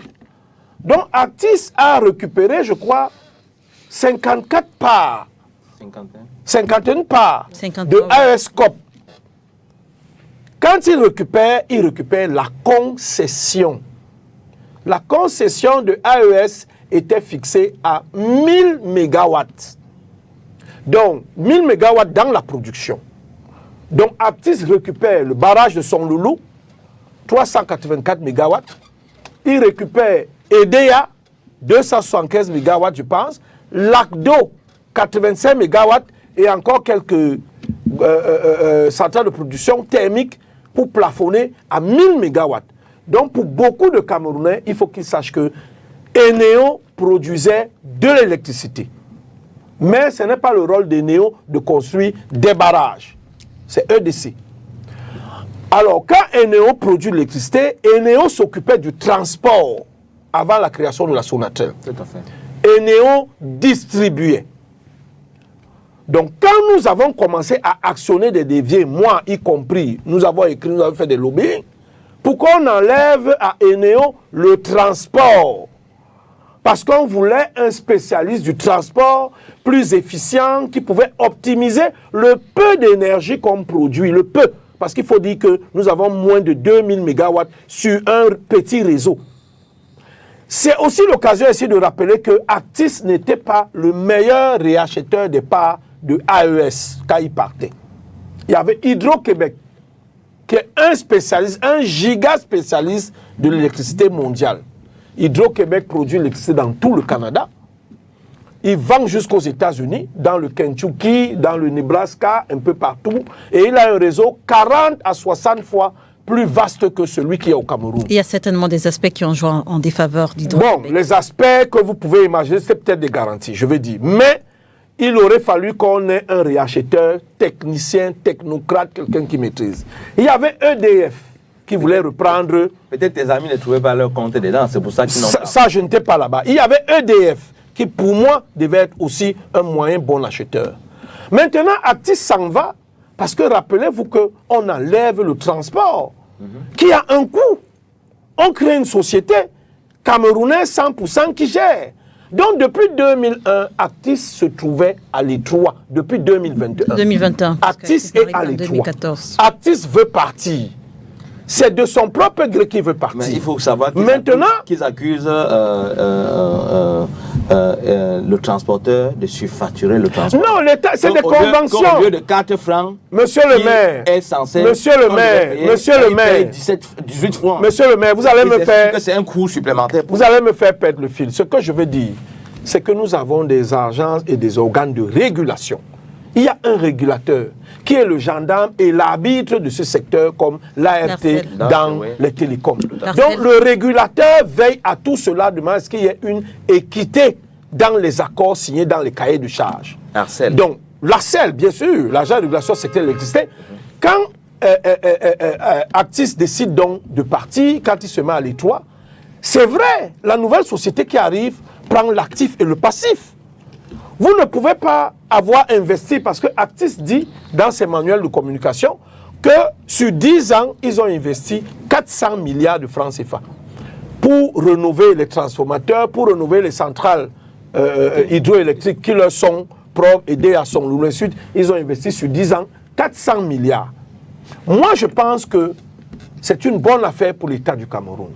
Et j'ai eu à féliciter le ministre des Finances et tous ceux qui ont contribué à monter ce dossier. Pourquoi est-ce que je le dis?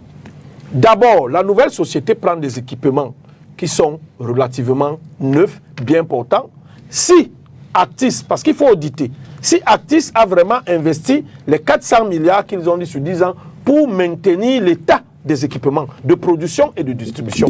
Quand on sait que dans nos quartiers, on a des transformateurs qui pètent tout le temps et qui ont un problème de qualité. Deuxièmement, je crois au management made in Cameroun.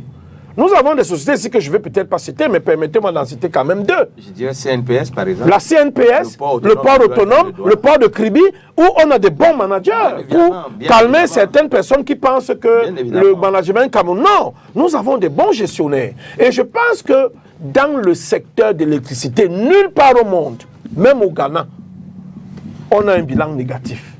L'électricité produit de l'argent, énormément d'argent. Pourquoi c'est négatif? Vous savez que, je vais vous faire comprendre que quand vous avez cumulé des impayés à certaines sociétés fournisseurs de pétrole, que je ne vais pas citer, il y a deux principalement. Je ne veux pas, bon, on va dire que vous leur faites la publicité, la bonne contre la contre. Vous avez cumulé certains impayés sur 5 ans, 6 ans, 7 ans. À un moment donné, ça pèse sur votre doigt. Et 700 milliards. Et il faut dire que quand Actis venait prendre les affaires du AESCOP, les parts du AESCOP, on n'avait pas toutes ces dettes. Donc Actis aussi, quelque part, a fauté dans son management, dans la mesure où l'Arcel et l'État du Cameroun ont réajusté le coût du kilowattheure, lui permettant de faire plus de bénéfices et de résorber un certain nombre de problèmes. Mais lorsque vous voyez un fonds d'investissement qui n'est pas un philanthrope, il est venu faire des affaires. À un moment donné, il ne veut plus investir sur l'outil de production, il se met à faire des économies, des rapatriements de fonds, et on a l'impression que ça devient que l'État me paye d'abord avant que je paye mes fournisseurs. C'est à ce jeu que c'est livré Actis. Il y a un risque. il y a un risque que moi je voulais... Qui est lequel? Non, moi je voulais évoquer.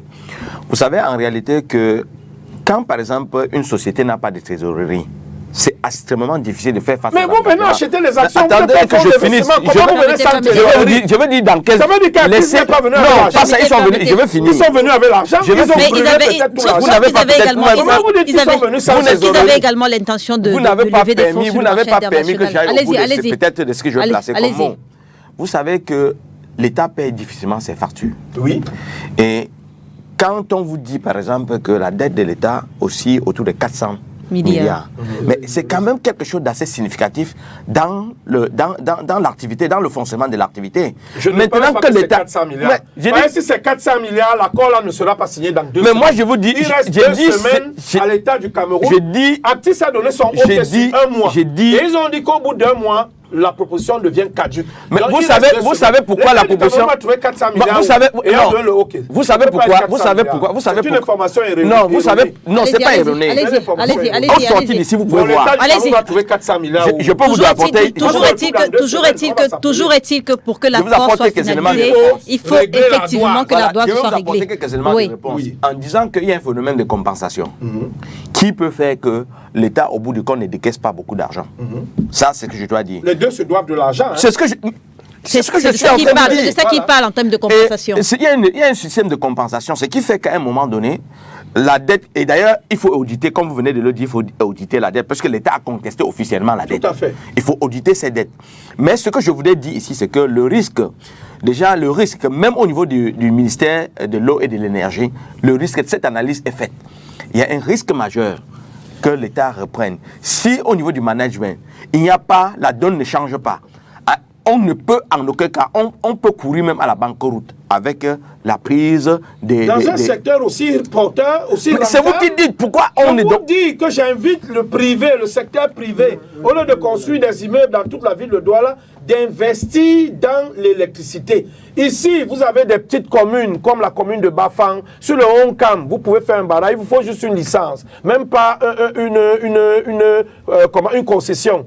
Pour certains investissements, il vous faut juste une déclaration ou une autorisation obtenue au ministère de l'eau et de l'énergie. Ça veut dire que quoi? Le secteur privé, où qu'il se trouve, que ce soit dans l'hydro... Je précise que le docteur Yam Timban a fait savoir sur ce plateau qu'il était porteur d'un projet, sauf qu'il s'est rendu plusieurs fois au ministère de l'eau et de l'énergie. Oui. Il n'a pas été reçu, donc ce n'est pas aussi évident que vous le dites. Non, le problème, moi j'ai été porteur de projets qui ont été validés à la présidence de la République. Peut-être c'est validé parce que vous êtes... Le problème, c'est la démarche. C'est la démarche. Vous êtes le seul à connaître cette démarche. Le secteur privé doit s'investir massivement dans un secteur aussi porteur que l'électricité. C'est pas si évident. Hein. C'est pas si évident. Maître avant M. Faumont, est-ce que l'État du Cameroun gère bien les sociétés qui sont dans son portefeuille? Est-ce que vous êtes confiant? On a cité quelques-unes. Vous n'avez cité que la CNPS et le PAD. Il faut dire que lorsque j'ai annoncé mon projet, j'ai dit que c'était une bonne nouvelle, mais à condition que la gestion suive. C'est ce que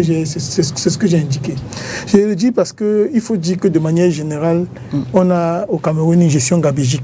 C'est pourquoi j'ai mis cette condition-là. Vous voyez que sur la kyrielle d'entreprises d'État que nous avons à peine la possibilité de citer 5. Qui sont, il y a la CSPH, il y a la SNH. Non, je dis que vous avez de la peine à pouvoir citer plus de 5. C'est ce que j'ai dit, je précise. Qui sont bien gérés. Parce que quand on vous dit par exemple qu'une entreprise comme Camtel est déficitaire, parfois vous demandez mais comment on fait pour être déficitaire alors que... Dès que c'est bien géré. Oui, non, je dis que... Pourquoi est bien géré? Oui, c'est bien comme vous dites. Allez-y, maître. Lorsque vous voyez le ratio entre les entreprises bien gérées et celles qui ne sont pas bien gérées, vous comprenez quand même que celles qui sont mal gérées sont celles qui dominent, celles qui dominent le plus. Et si elles étaient bien gérées, comme il est dit, le Cameroun ne serait pas dans le marasme. N'ayez pas peur du Made in Cameroun. Le Cameroun ne serait pas dans le marasme dans lequel il est. C'est un problème de coaching. Oui, allez-y, maître. Donc je n'ai pas un problème avec les Camerounais. Je ne suis pas pour que notre pays soit confié absolument aux étrangers. Je ne connais pas de modèle où soit les étrangers qui ont développé un pays. C'est les Camerounais qui ont développé le Cameroun. Ça c'est un fait qui est indiscutable. Mais seulement, il faudrait qu'on mette les bonnes personnes à la place qu'il faut. Il y a des très bons managers qui sont connus. mais parfois leur rigueur fait qu'on ne les place pas là où il faut, parce que il y a par exemple des compromissions auxquelles ils ne vont jamais accepter de se livrer, et ils sont connus. Et alors donc pour des raisons politiciennes, parfois on préfère avoir même pas forcément un cancre, une personne qui est beaucoup plus malléable, qui peut facilement accepter par exemple des compromissions qui vont permettre parfois même le financement du parti État. Parce qu'il ne faut pas oublier que, je me rappelle, nous avons eu les Ondondong ici et tout ça là, ils se sont retrouvés en difficulté, mais une des difficultés vient également de ce que ils étaient obligés de financer le fonctionnement du parti de l'Azerbaïdjan. Et on a eu ici Messi, qui était directeur de la Banque camerounaise de développement. Quand la BCD fermée, Messi a déclaré qu'on lui demandait, c'est-à-dire qu'il y a des sommes qui indiquent que étaient déclarées, par exemple, par le cœur de l'État.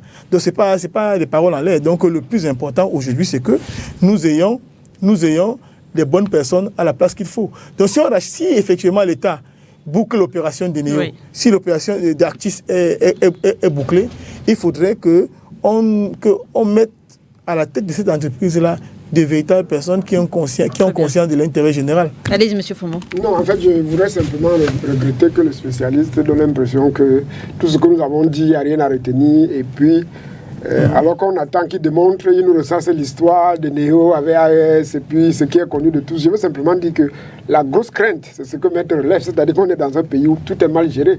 Et je reprécise que le problème que moi, particulièrement, j'ai, c'est le prétexte de la rupture.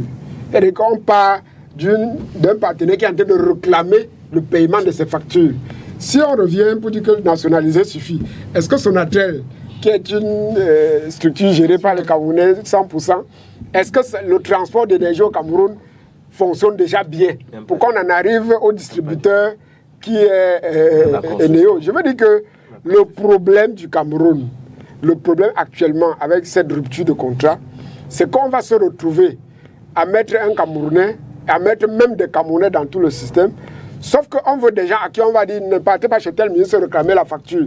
On va continuer à dire que les dettes augmentent, l'État va faire des prêts pour redonner, investir dans un truc où les ministres vont avoir des générateurs qui n'éteignent jamais, qui vont mettre des shows, on branche tout chez eux. Et on va avoir un directeur général qui sera impuissant. Vous étiez déjà chez des ministres. En fait, c'est ça la vérité. Quand vous voyez des ardoises qui sont impayées, c'est dû à quoi? Allez circuler aux alentours de certains responsables pour voir à quel niveau ils font du gaspillage.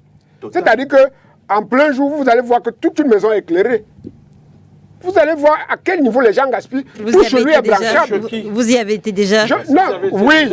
Je dis que quand vous entrez... Non, je ne peux pas venir ici dire ce genre de choses. Je dis que quand vous entrez... Le maire lui cite les quand vous entrez, je prends un cas. Je prends une gendarmerie qui est ici à Douala, où j'y étais régulièrement à travers un ami qui travaillait. Je dis que là-bas, vous entrez chez un gendarme. Tout est branchable jusqu'à ce qu'il prépare avec. À la gendarmerie ou bien chez le gendarme finalement? Les gendarmes vivent dans un camp dont tout l'achat est assuré par l'État du Cameroun. Vous entrez chez un gendarme, il dit que jusqu'à ce qu'il prépare son plateau à gaz est branchable. C'est-à-dire que les gens consomment l'énergie à un niveau, vous vous demandez, mais à cette rime, l'État ne peut pas tenir. Et qui doit discipliner cela? Qui doit aller dans la compagnie exiger le paiement d'une facture? Quand vous voulez dire que non, c'est l'État, on renvoie l'État. Et ceux qui sont en haut n'interpellent pas peut-être le responsable de la compagnie. Mais vous ne pouvez pas avoir une gendarmerie qui consomme autant d'électricité en une journée. Et c'est ça le problème. C'est-à-dire qu'on va reprendre pour que les Camerounais se retrouvent dans une situation pire que ce que nous vivons actuellement. Nous sommes pour la nationalisation.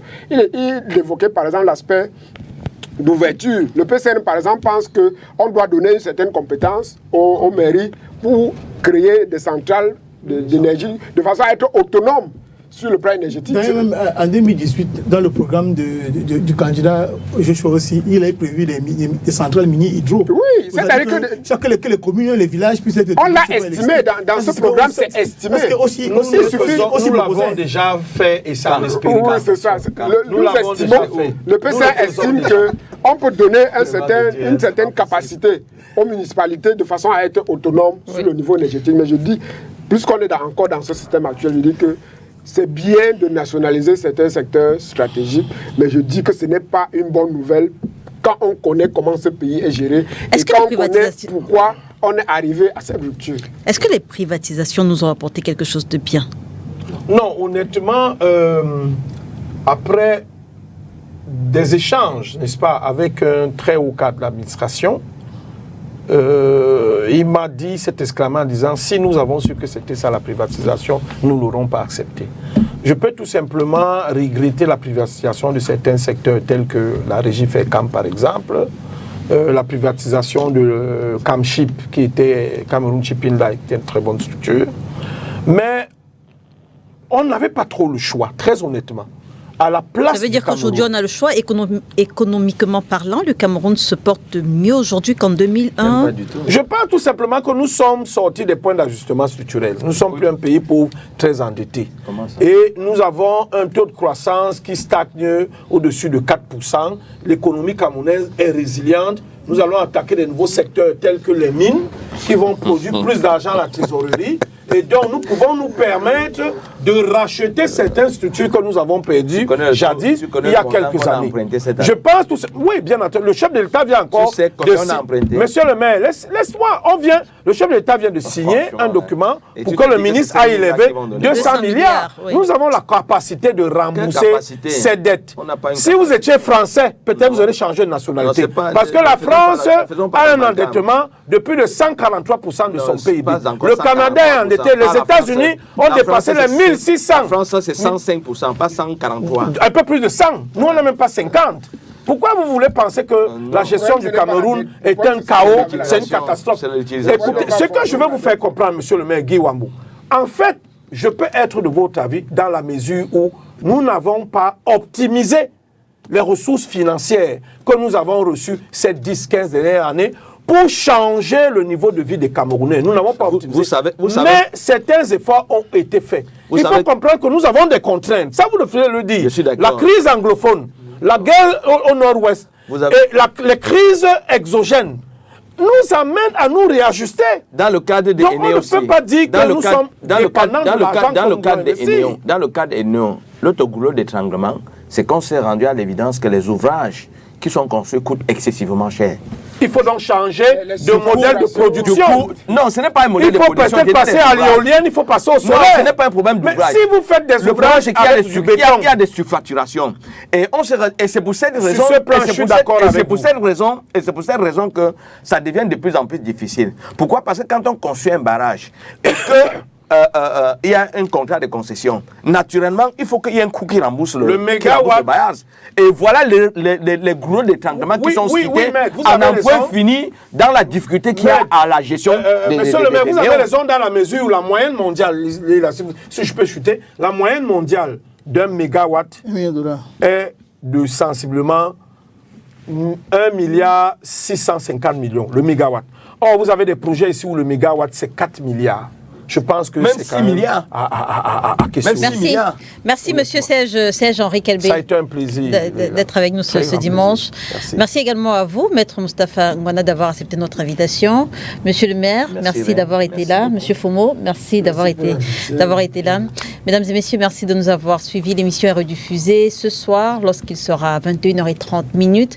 Demain lundi lorsqu'il sera 13h30. Merci également à la réalisation assurée par Eric Gando. À dimanche prochain sur les antennes de Spectre Télévision, si bien sûr Dieu le veut. Bon dimanche à tous.